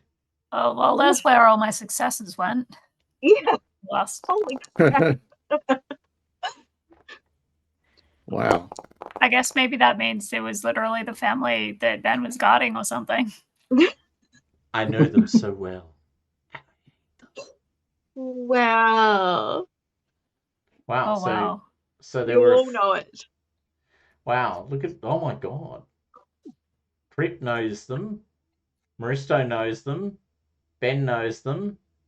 Aman's like, I got I like think To be fair, I'll give it a go. What was Yeah. it, logic? Prip looks around quite impressed. Oh, you know this. Excellent. I notch up my initial misgivings a little bit. Well done. Well done. No. I know nothing. Okay, so this shuttle has the markings of the Coriolite family, whose surname is Mira. So they are also members, I think. Let me just triple check before I get it all wrong. Fragments of past. No one gives a shit. Cori, black toads. Nope. Coriolites. Thank you. How do They're you members spell of the that? Ashur clan. So he's probably got the family symbol or the clan symbol of Ashur, and the symbol of the Coriolite faction on the outside of the ship. Everyone will know who it belongs to. Now, for those of you who made good rolls, which was actually most of you, the Ashur family has a more pragmatic relationship with the guilds than any of the other Coriolite families, and are actually loosely allied with the Navigators Guild through marriage. They often send their heirs to train in Navigator academies, and they are pretty integrated into the various guild structures, unlike the rest of Coriolites, who pretty much reject the guilds at some level. With 3 successes, you probably even can recognize the personal symbol on the shuttle. It is Ytreppo, Ytreppo, Ytreppo Ashur Mira, who is a famed collector of artifacts and occasional adventurer. Whoa. I think that'll be someone that Prip will want to know. He's a minor contemporary of mine. I'm familiar with some of his things, but too wordy, not concise enough, and to be frank, I doubt some of his sources. But nice enough fellow. Okay. So you note that, and then you get out of the ship. So you enter the port, and there, dressed in perfect flowing white robes, is a member of the crew. They're immaculately dressed. Their faces sort of painted with the motifs of Dabaran art, as you people understand it, all full of colours and other things. Greetings. Welcome to the good ship Dabaran. I am here to provide assistance. My name is irrelevant. I am but your servant. Please make yourselves comfortable. Will you be staying in the shuttle, or will you be choosing to use one of our cabins? Oh, is there a cost for the cabin? It is a trifling amount. I'm sure people of your nature will be able to, afford it. We do credits, ma'am, if that is your question. And noting the designation of your ship, we are, of course, happy to offer that credit upon payment of your stipend by the guild. Oh. Mm. This is a bit bigger transition for me, so I'm Yeah. probably going to stay on the shuttle. At I think least I'm I'm gonna not on stay the on the hull. shuttle too. Will any of you be taking advantage of the cabins, or will you all be choosing to stay on the shuttle?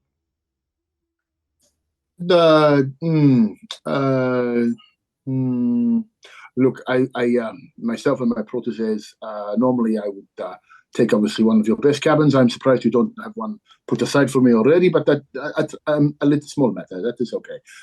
But for my less well-traveled associates here, I think they need someone senior to guide them. So for now, we will stay on the ship and look.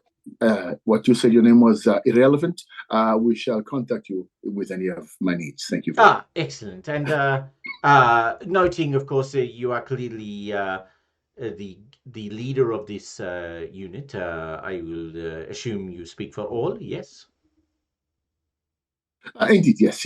Oh, okay. Awesome. I think you said it real quick. We will direct all further queries to yourself to save your crew the noise of.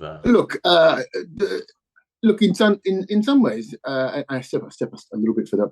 This is somewhat of a training mission for these new delegates, if you will. So look, let us communicate freely, and of course, my voice will have the most weight. But yes, of course, share the information. It just makes everyone feel a little bit more like there is some parity. Oh, You know, of new course, people sir. like us. That's Thank you. very egalitarian of you, sir. But I will. I know. Thank you. And thank you. We will, of course, provision oxygen and water and other vital supplies to your ship at a minimal cost for the trip. And you will, of course, be expected to be presentable to join the captain's table for entry into the slipstream. Please wear your best clothing. The captain does frown on a lack of appearance. Of course, you may hire appropriate garb from our stores if you were unfortunate enough to not bring clothes appropriate to station to join the captain's table. Oh, goodness. I have no idea what clothes would be appropriate for the captain's table. My lady. Well, as it so happens, I am able to help you with that immediately. So you don't need to worry about that. That's it's my job. As irrelevant as I am very capable of helping with that question. Coriolite, perhaps you also will need some additional clothing to meet the standards of the table. Going to give them a Or not, as the case may be. Okay. Anyway, moving away from the crazy lady. And will your two bodyguards, and looks at the manifest, Pripyat, or as it is noted here, Scholar Pripyat. Will your two bodyguards also require clothing? The captain does not frown, I will make this clear now, on appropriate displays of physical, strength and capacity with minimal clothing. This is also acceptable to the captain. Does that mean we're going to get hit on? The captain is a highly appropriate individual with a strong ethical standard. That's a maybe. And my good man, when are we expected at the captain's table? Upon entry into the slipstream, the Dabaran will be leaving its moorings in the very near future, and within the next 3 hours will enter the slipstream. Of course, yes, I shall ready the crew and make sure we are all appropriately attired. Those of us who are attending, with a sidelong glance at Marista over there. Our bird keeper may not be joining us. We will see. Oh, well, no. Everyone must attend the captain's table. It is tradition. I'm losing you, Thomas. I don't have a joke. Oh, sorry. Okay. Am I fading out? Am I? Is my... Well, you were, and now you're not. Okay. All right. I will. Yeah. I'll stay volume pointed directly at Mike and see if that works. Hold on. Now I forgot where we were. Okay. No. Everyone must come to captain's table. It is tradition. Okay, well enough. It would be no very, very unlucky if people did not come to captain's table at the beginning of no slipstream problem. entry. Yeah, no problem. We shall. Must speak to the captain.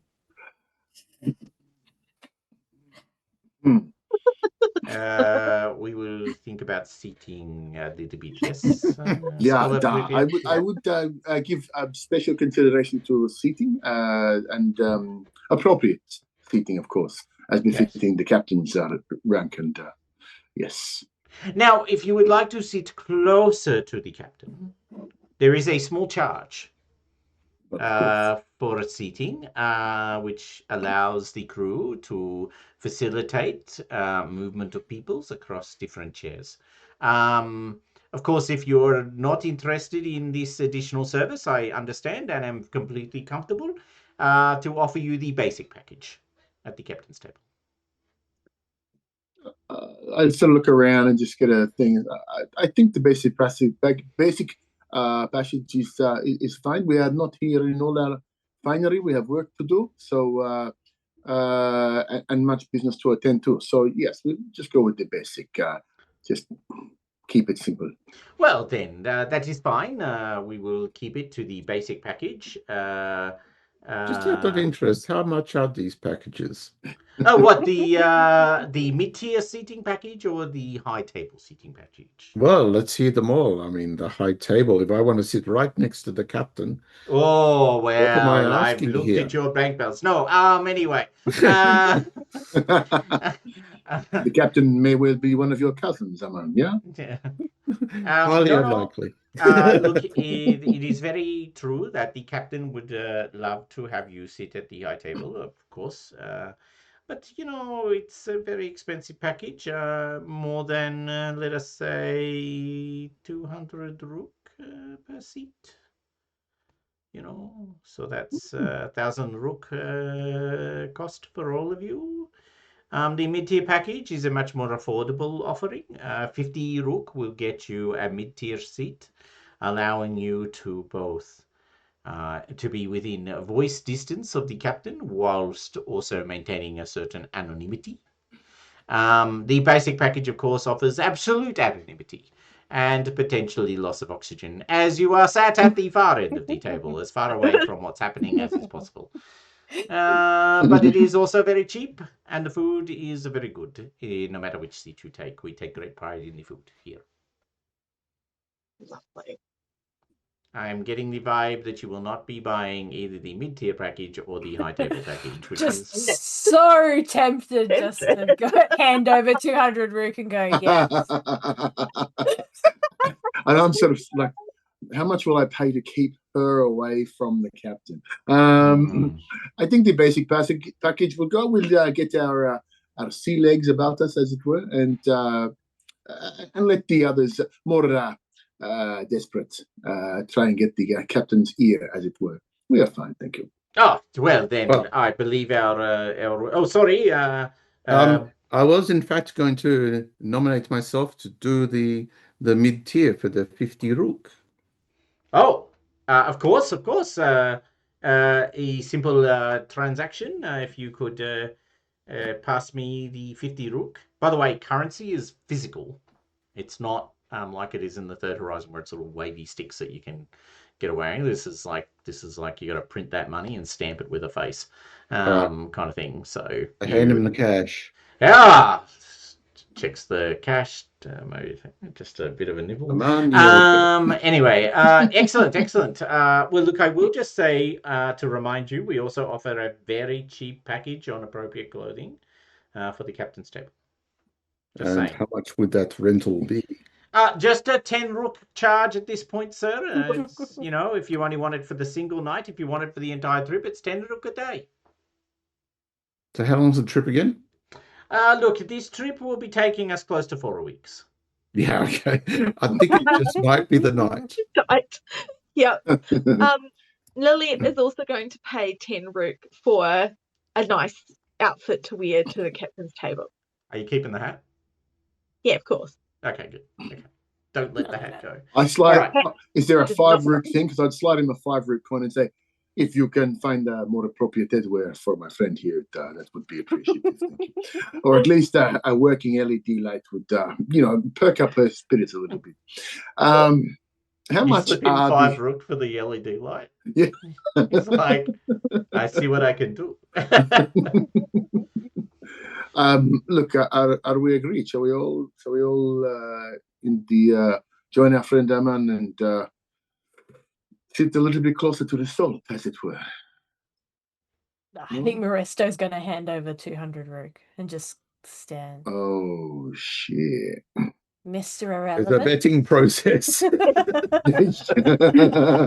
Your seat's actually on the is same that, is table that for 20 days higher? To speak to the captain. Right, I guess. Well, yep, nope, yep, absolutely. Look, of course, it's your money, and I'm here, slightly irrelevant though I am, to facilitate your needs. So thank you. I will take that money and ensure that you get a seat on the high table as close to the captain as we can get. So, what are the Fine, accommodation? yes, the table. What's the accommodation like on the shuttle? Is it just like bunks? Yeah, it's bunks. And what are the costs of the rooms? Look, 4 weeks travel, it's 100 rook per week. So it's 400 rook to stay in a cabin. You're getting 1,000, so that makes it 600. So, balance and, Okay. For now, no. But yes, maybe maybe I'll just slide him like 50 and just say, if you can, just appropriate attire for all of us, please, if possible. Oh, of course. Would be good to do that. Yes. Perhaps we can find you something whiter. Lady said you're going to be sitting up the front. Just a little bit whiter. What is wrong with the robes of my station? They're great. But they've got a certain street-lived ambiance that I'm trying to deal with.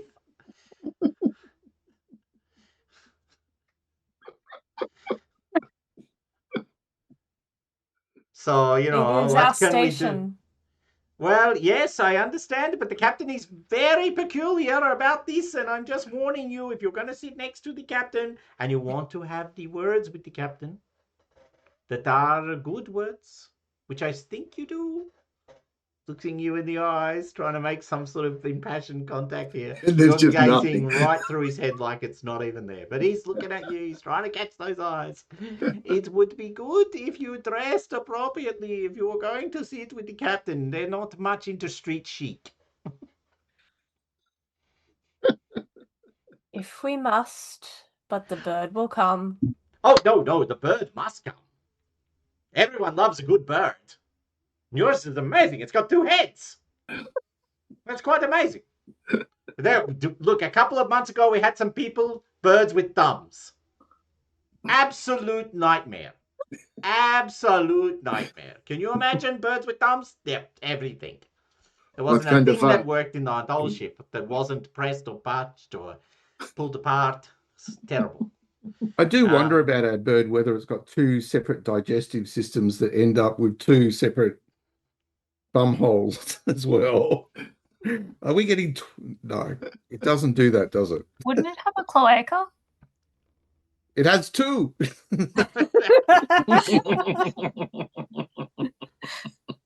Bimorphic. It's got both bodies kind of jammed together, but not in the middle. Just off to one side, so there's two whole separate systems running. So we could possibly separate the two and have two birds. Yeah. A bird in the hand. Yeah, Well- it's just in the middle of binary fission.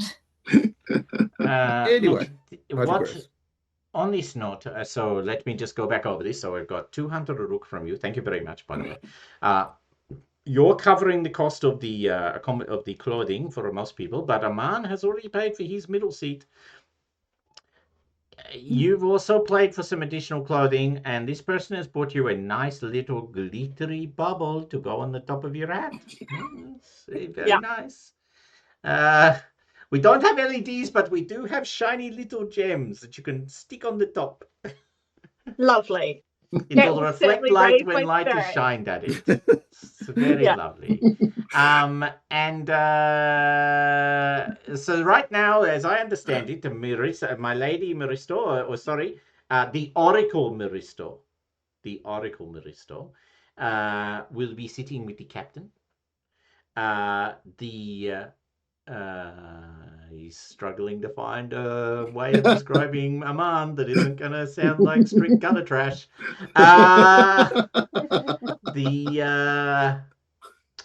Vacant. The Bodyguard. yes, the bodyguard. Yes, excellent. Yes, the bodyguard. These are the words I was looking for. The bodyguard, a man, will be sitting in the middle while the good scholar Pripyat and the other bodyguard Ben Eanasia and Nilet Les Moder will all be sitting in the oxygen freezer. Look, Nilet, Ben, if you're happy, we can. I can put forward some more, and we can all sit together with Aman. Well, I do want oxygen. Really? Yes, but we suggest people bring helmets just in case. Okay, I'll pay. I pay the extra so that the four of us can sit together and we can watch the show at the The captain's table. entertainment. Oxygen mask will fall from the ceiling. Now you've got to pay Excellent. extra for those. All right, well, and you will all be sleeping on the shuttle. We'll be connecting the water and the oxygen to the shuttle. Please be reminded that during crisis points, we will be sealing all of the airlocks, and you may find it impossible to breathe if you've left your doors open. So we advise don't do that. Now, I believe we've covered everything, and it's been lovely chatting to you. I will send one of the other servants with the necessary clothing. One thing, though, I had forgotten this. Sorry, my apologies. And pulls out a tape. He goes, I'll be needing some measurements just to get the clothes right, and starts measuring you all, with a measuring tape to get, Can't just throw flying robes on people. They've got to be flying robes that fit. And after 10 minutes of some slightly embarrassing and certainly confronting moments with the tape measure, Mr. Irrelevant leaves you to your best actions and guidance. The ship, you can feel it's accelerating. Technically, it actually takes probably close to a week to close this much flat space, but I can't be asked. So we're going to say 3 hours and move on. As you are all sort of funneling into the captain's room, can I just confirm, has everyone worn the clothes that you've been provided? Yes. Yep. Yes, but Excellent. all the weird ass jewelry, Yeah.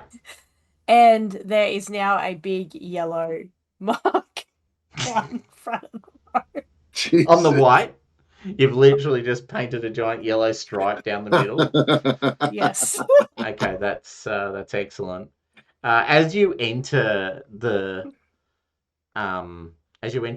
dining, the captain's suite where the meal will be served, irrelevant, said servant, is kind of, counting you as you come in, pointing you at the right seats, looks at you, Maristo, kind of points you to the captain's table, stops, looks back.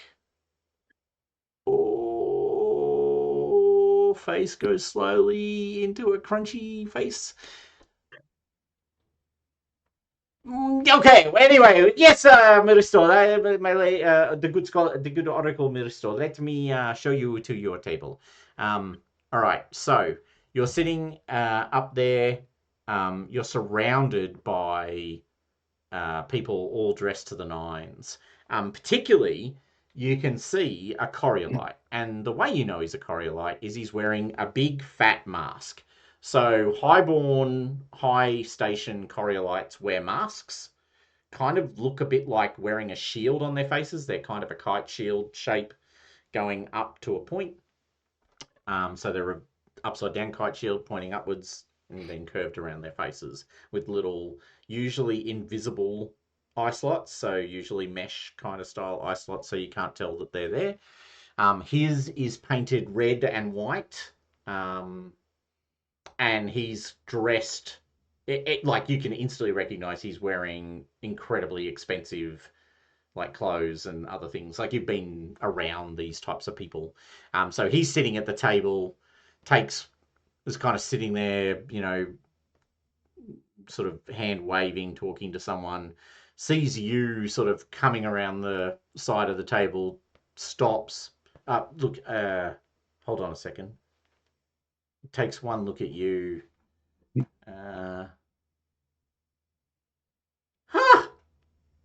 Maristo, yes? Yes.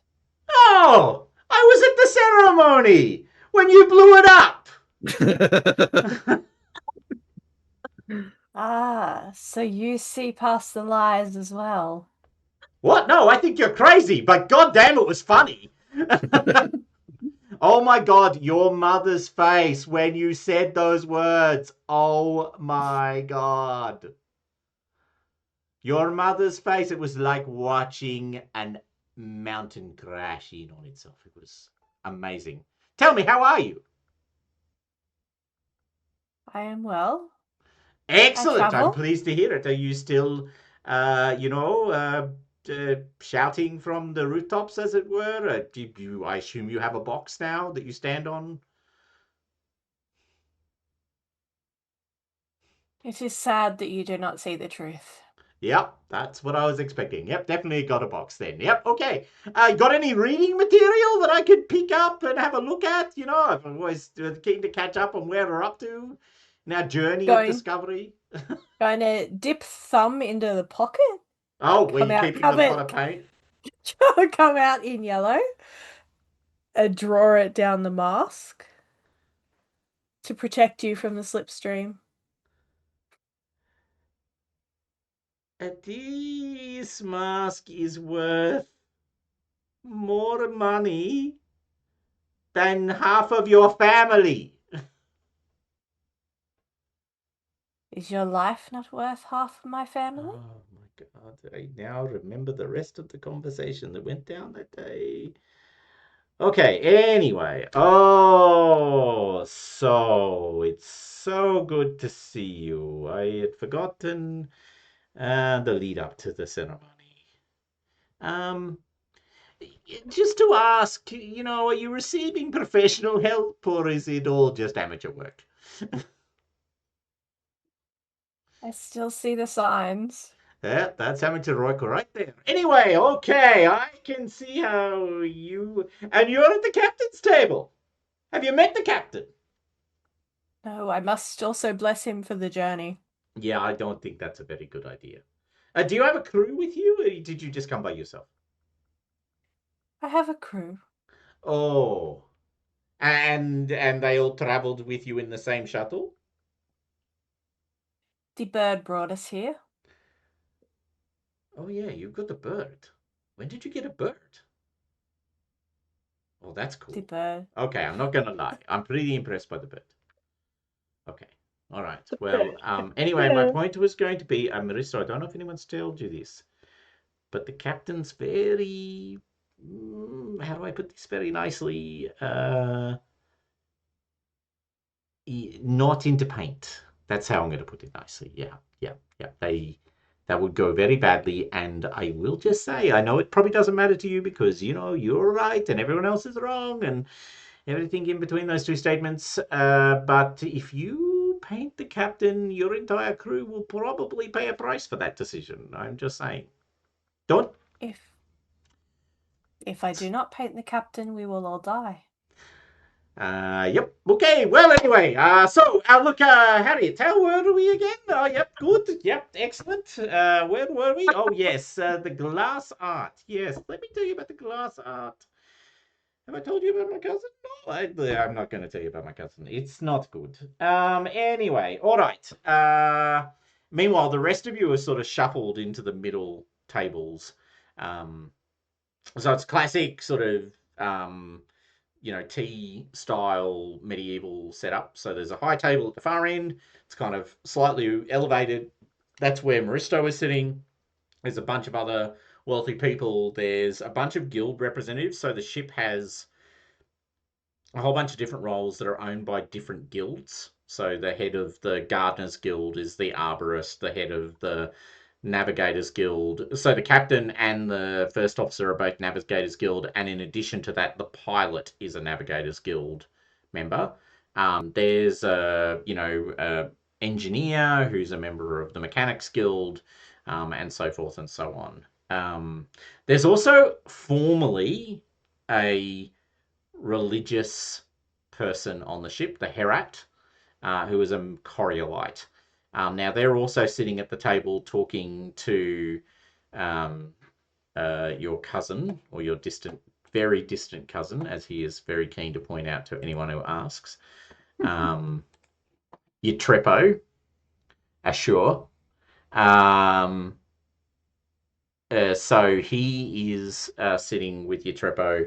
And then you've got crew sort of scattered and other explorer groups sort of all the way down the table. And, they're sort of talking to you generally. You're probably sitting amongst the machinists. So the crew is split into 3 shifts known as Osai, Ousai, or Osai,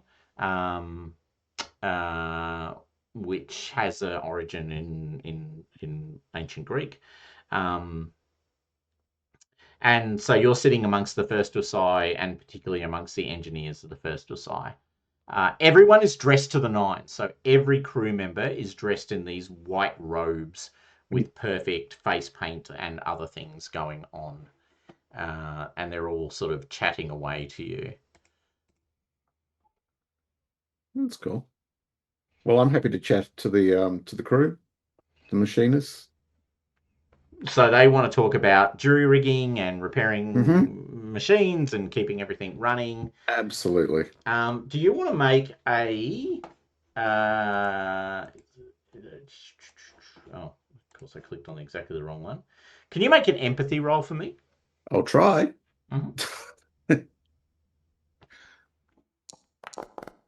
No, I'm not going to succeed at anything today. No, you're not. Okay. All right. So you get the sense that there's something kind of riding under the water, but you don't know what it is. At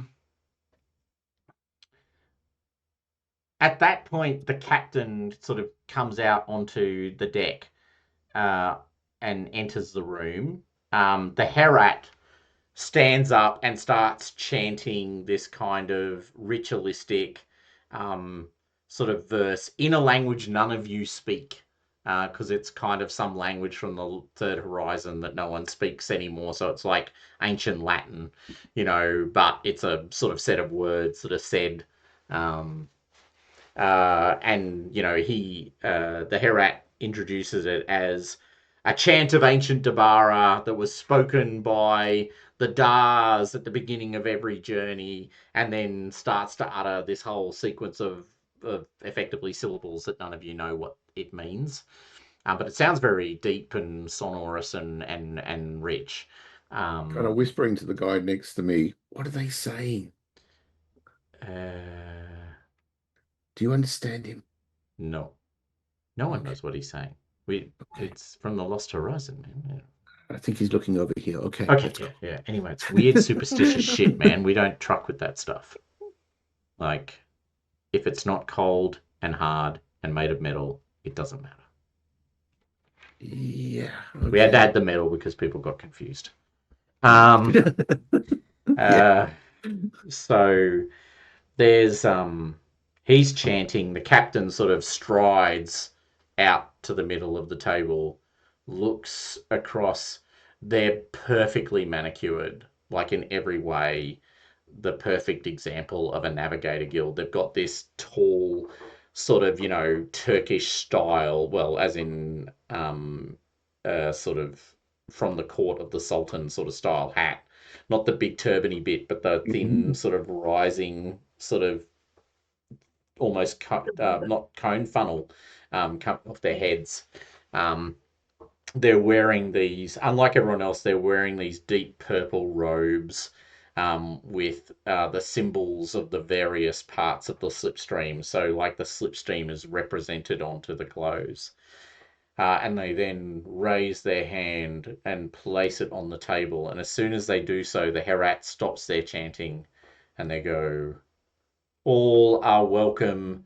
May we join together in the hope and prayer to the icons that this trip will be safe and without harm to its many travelers. Welcome to the Dabaran, a ship of elegance, a ship of beauty, a ship worthy of the greatest regard.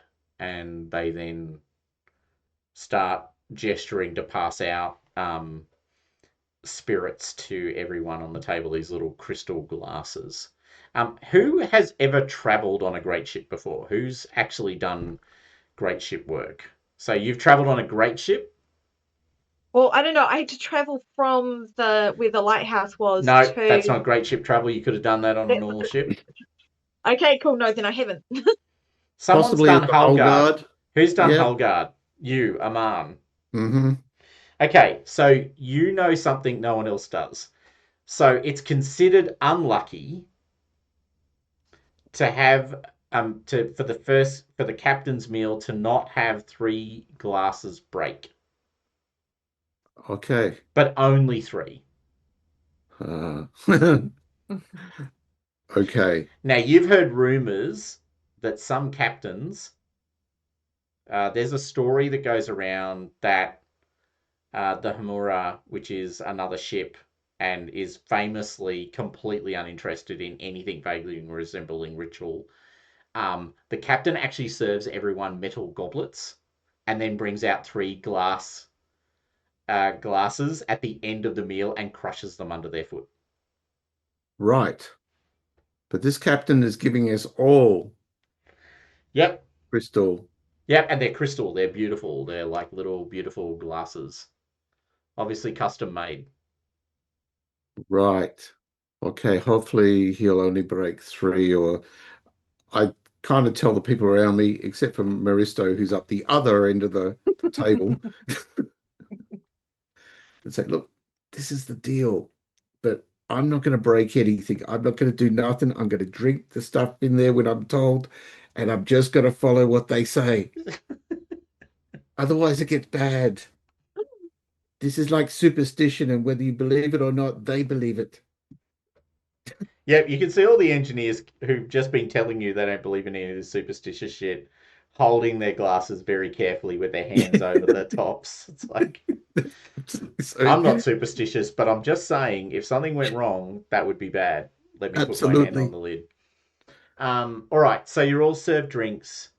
The captain raises the glass and then says, there are 3 amongst you who are most worthy. I ask you now, who might they be? I'm not worthy. But you see Pripyat grip his seat handles like about to raise himself, and sort of reined in a little bit just in case. But he's definitely keen to get up there. I see, sir, down in the middle there. One of you is God, we don't like obviously this. aware of their own worth and understands the value of themselves. Please rise. And looks at this little piece of paper on the table. Scholar Pripyat. So Pripyat will stand and sketch a bow. Look around as if sort of gathering his accolades.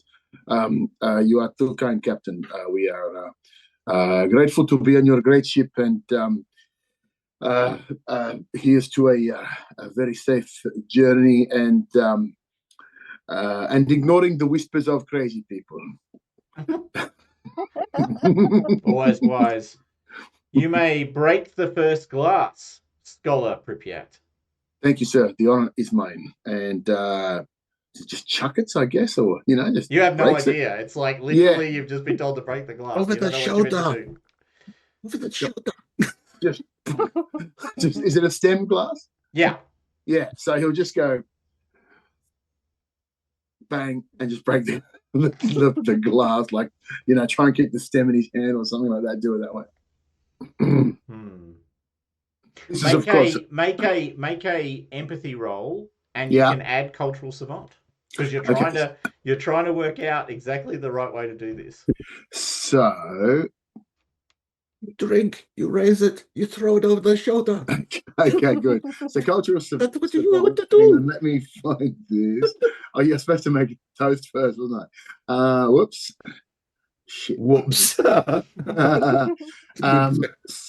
it's on. You said empathy. Yep. And there's no modifiers, right? Cultural savant. You've got it, right? Yeah. So is it just like I clicked through cultural savant first. Yeah. And then went to that, but it's asking me for any modifiers. So no modifiers beyond the cultural savant. So add empathy and roll. Jesus, that's a lot of dice. Yeah, you're good at it. Okay. So one success. All right, so you managed not to balls it up. You don't exactly smash it out of the park. No, but yes. Okay, good. But it's not a bad thing. Excellent. The second person to stand up is your Trippo, Ashura, who just stands up and goes, "Yep, me." And the captain goes, "Yep, you." This guy. Why don't you do it? And your Trippo kind of casually looks at you all, holds the glass up to the captain, lifts their mask slightly, drinks the thing, and smashes the glass in a show of complete elegance. And we are lacking a third.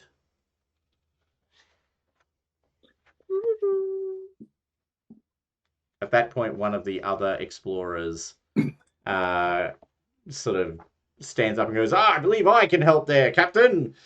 Captain looks at them. Can you? Anyway, okay. Tell me, sir, is that streetwear that you're wearing?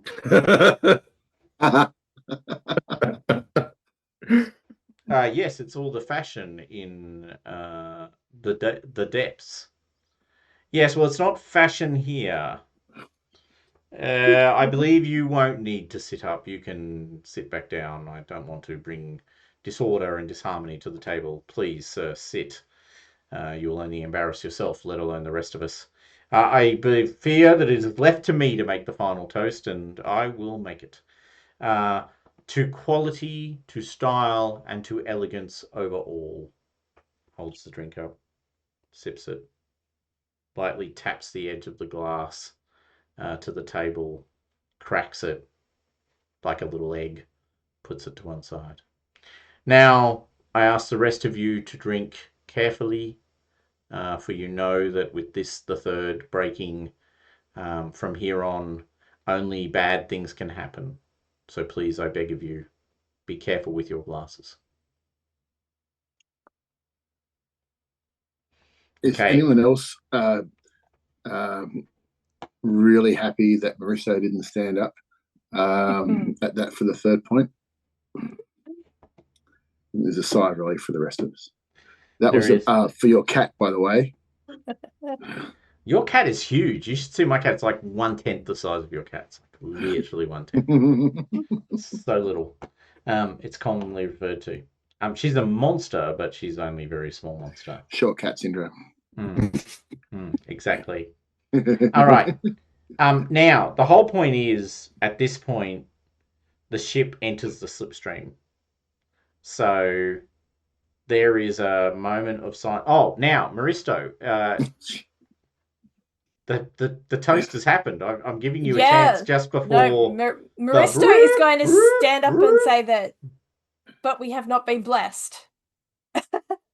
The captain is not blessed. Looks at the Herat, looks at you, looks at the Herat, looks at your Trippo, looks at the Herat, looks at your Trippo, looks at you.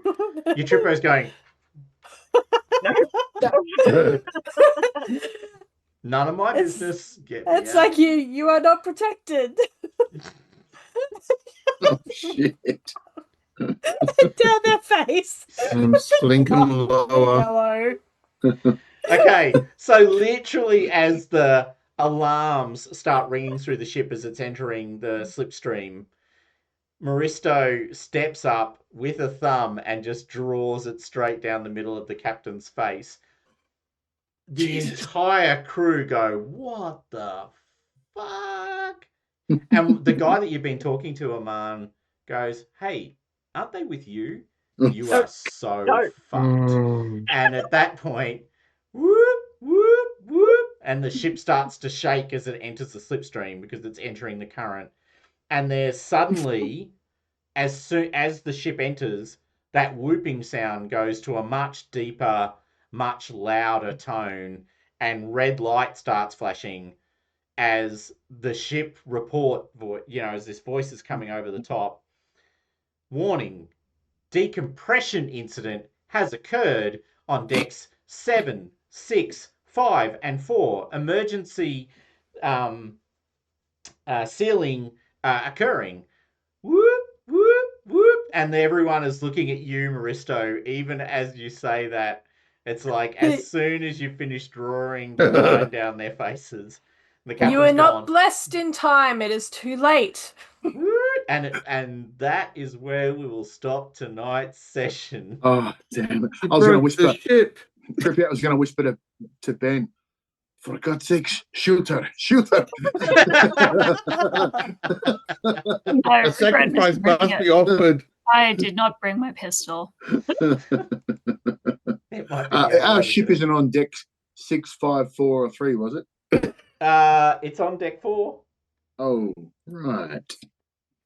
We Good. might not be sleeping on the ship. All right, and that is, like I said, we'll end it on that cliffhanger with Maristo having just drawn the line down the captain's face with the quote, "I didn't bless you soon enough." And the captain's look of absolute horror at what you've done to their perfectly painted face. Oh, fuck. Shah, I love what you're doing with this character. It's gold. It's wonderful. It's so good. It all came about from having to sit for 2 hours for a fasting blood test. And I arrived apparently too late because there was like 2 hours worth of people in front of me. So I was batshit and hungry. Oh, God.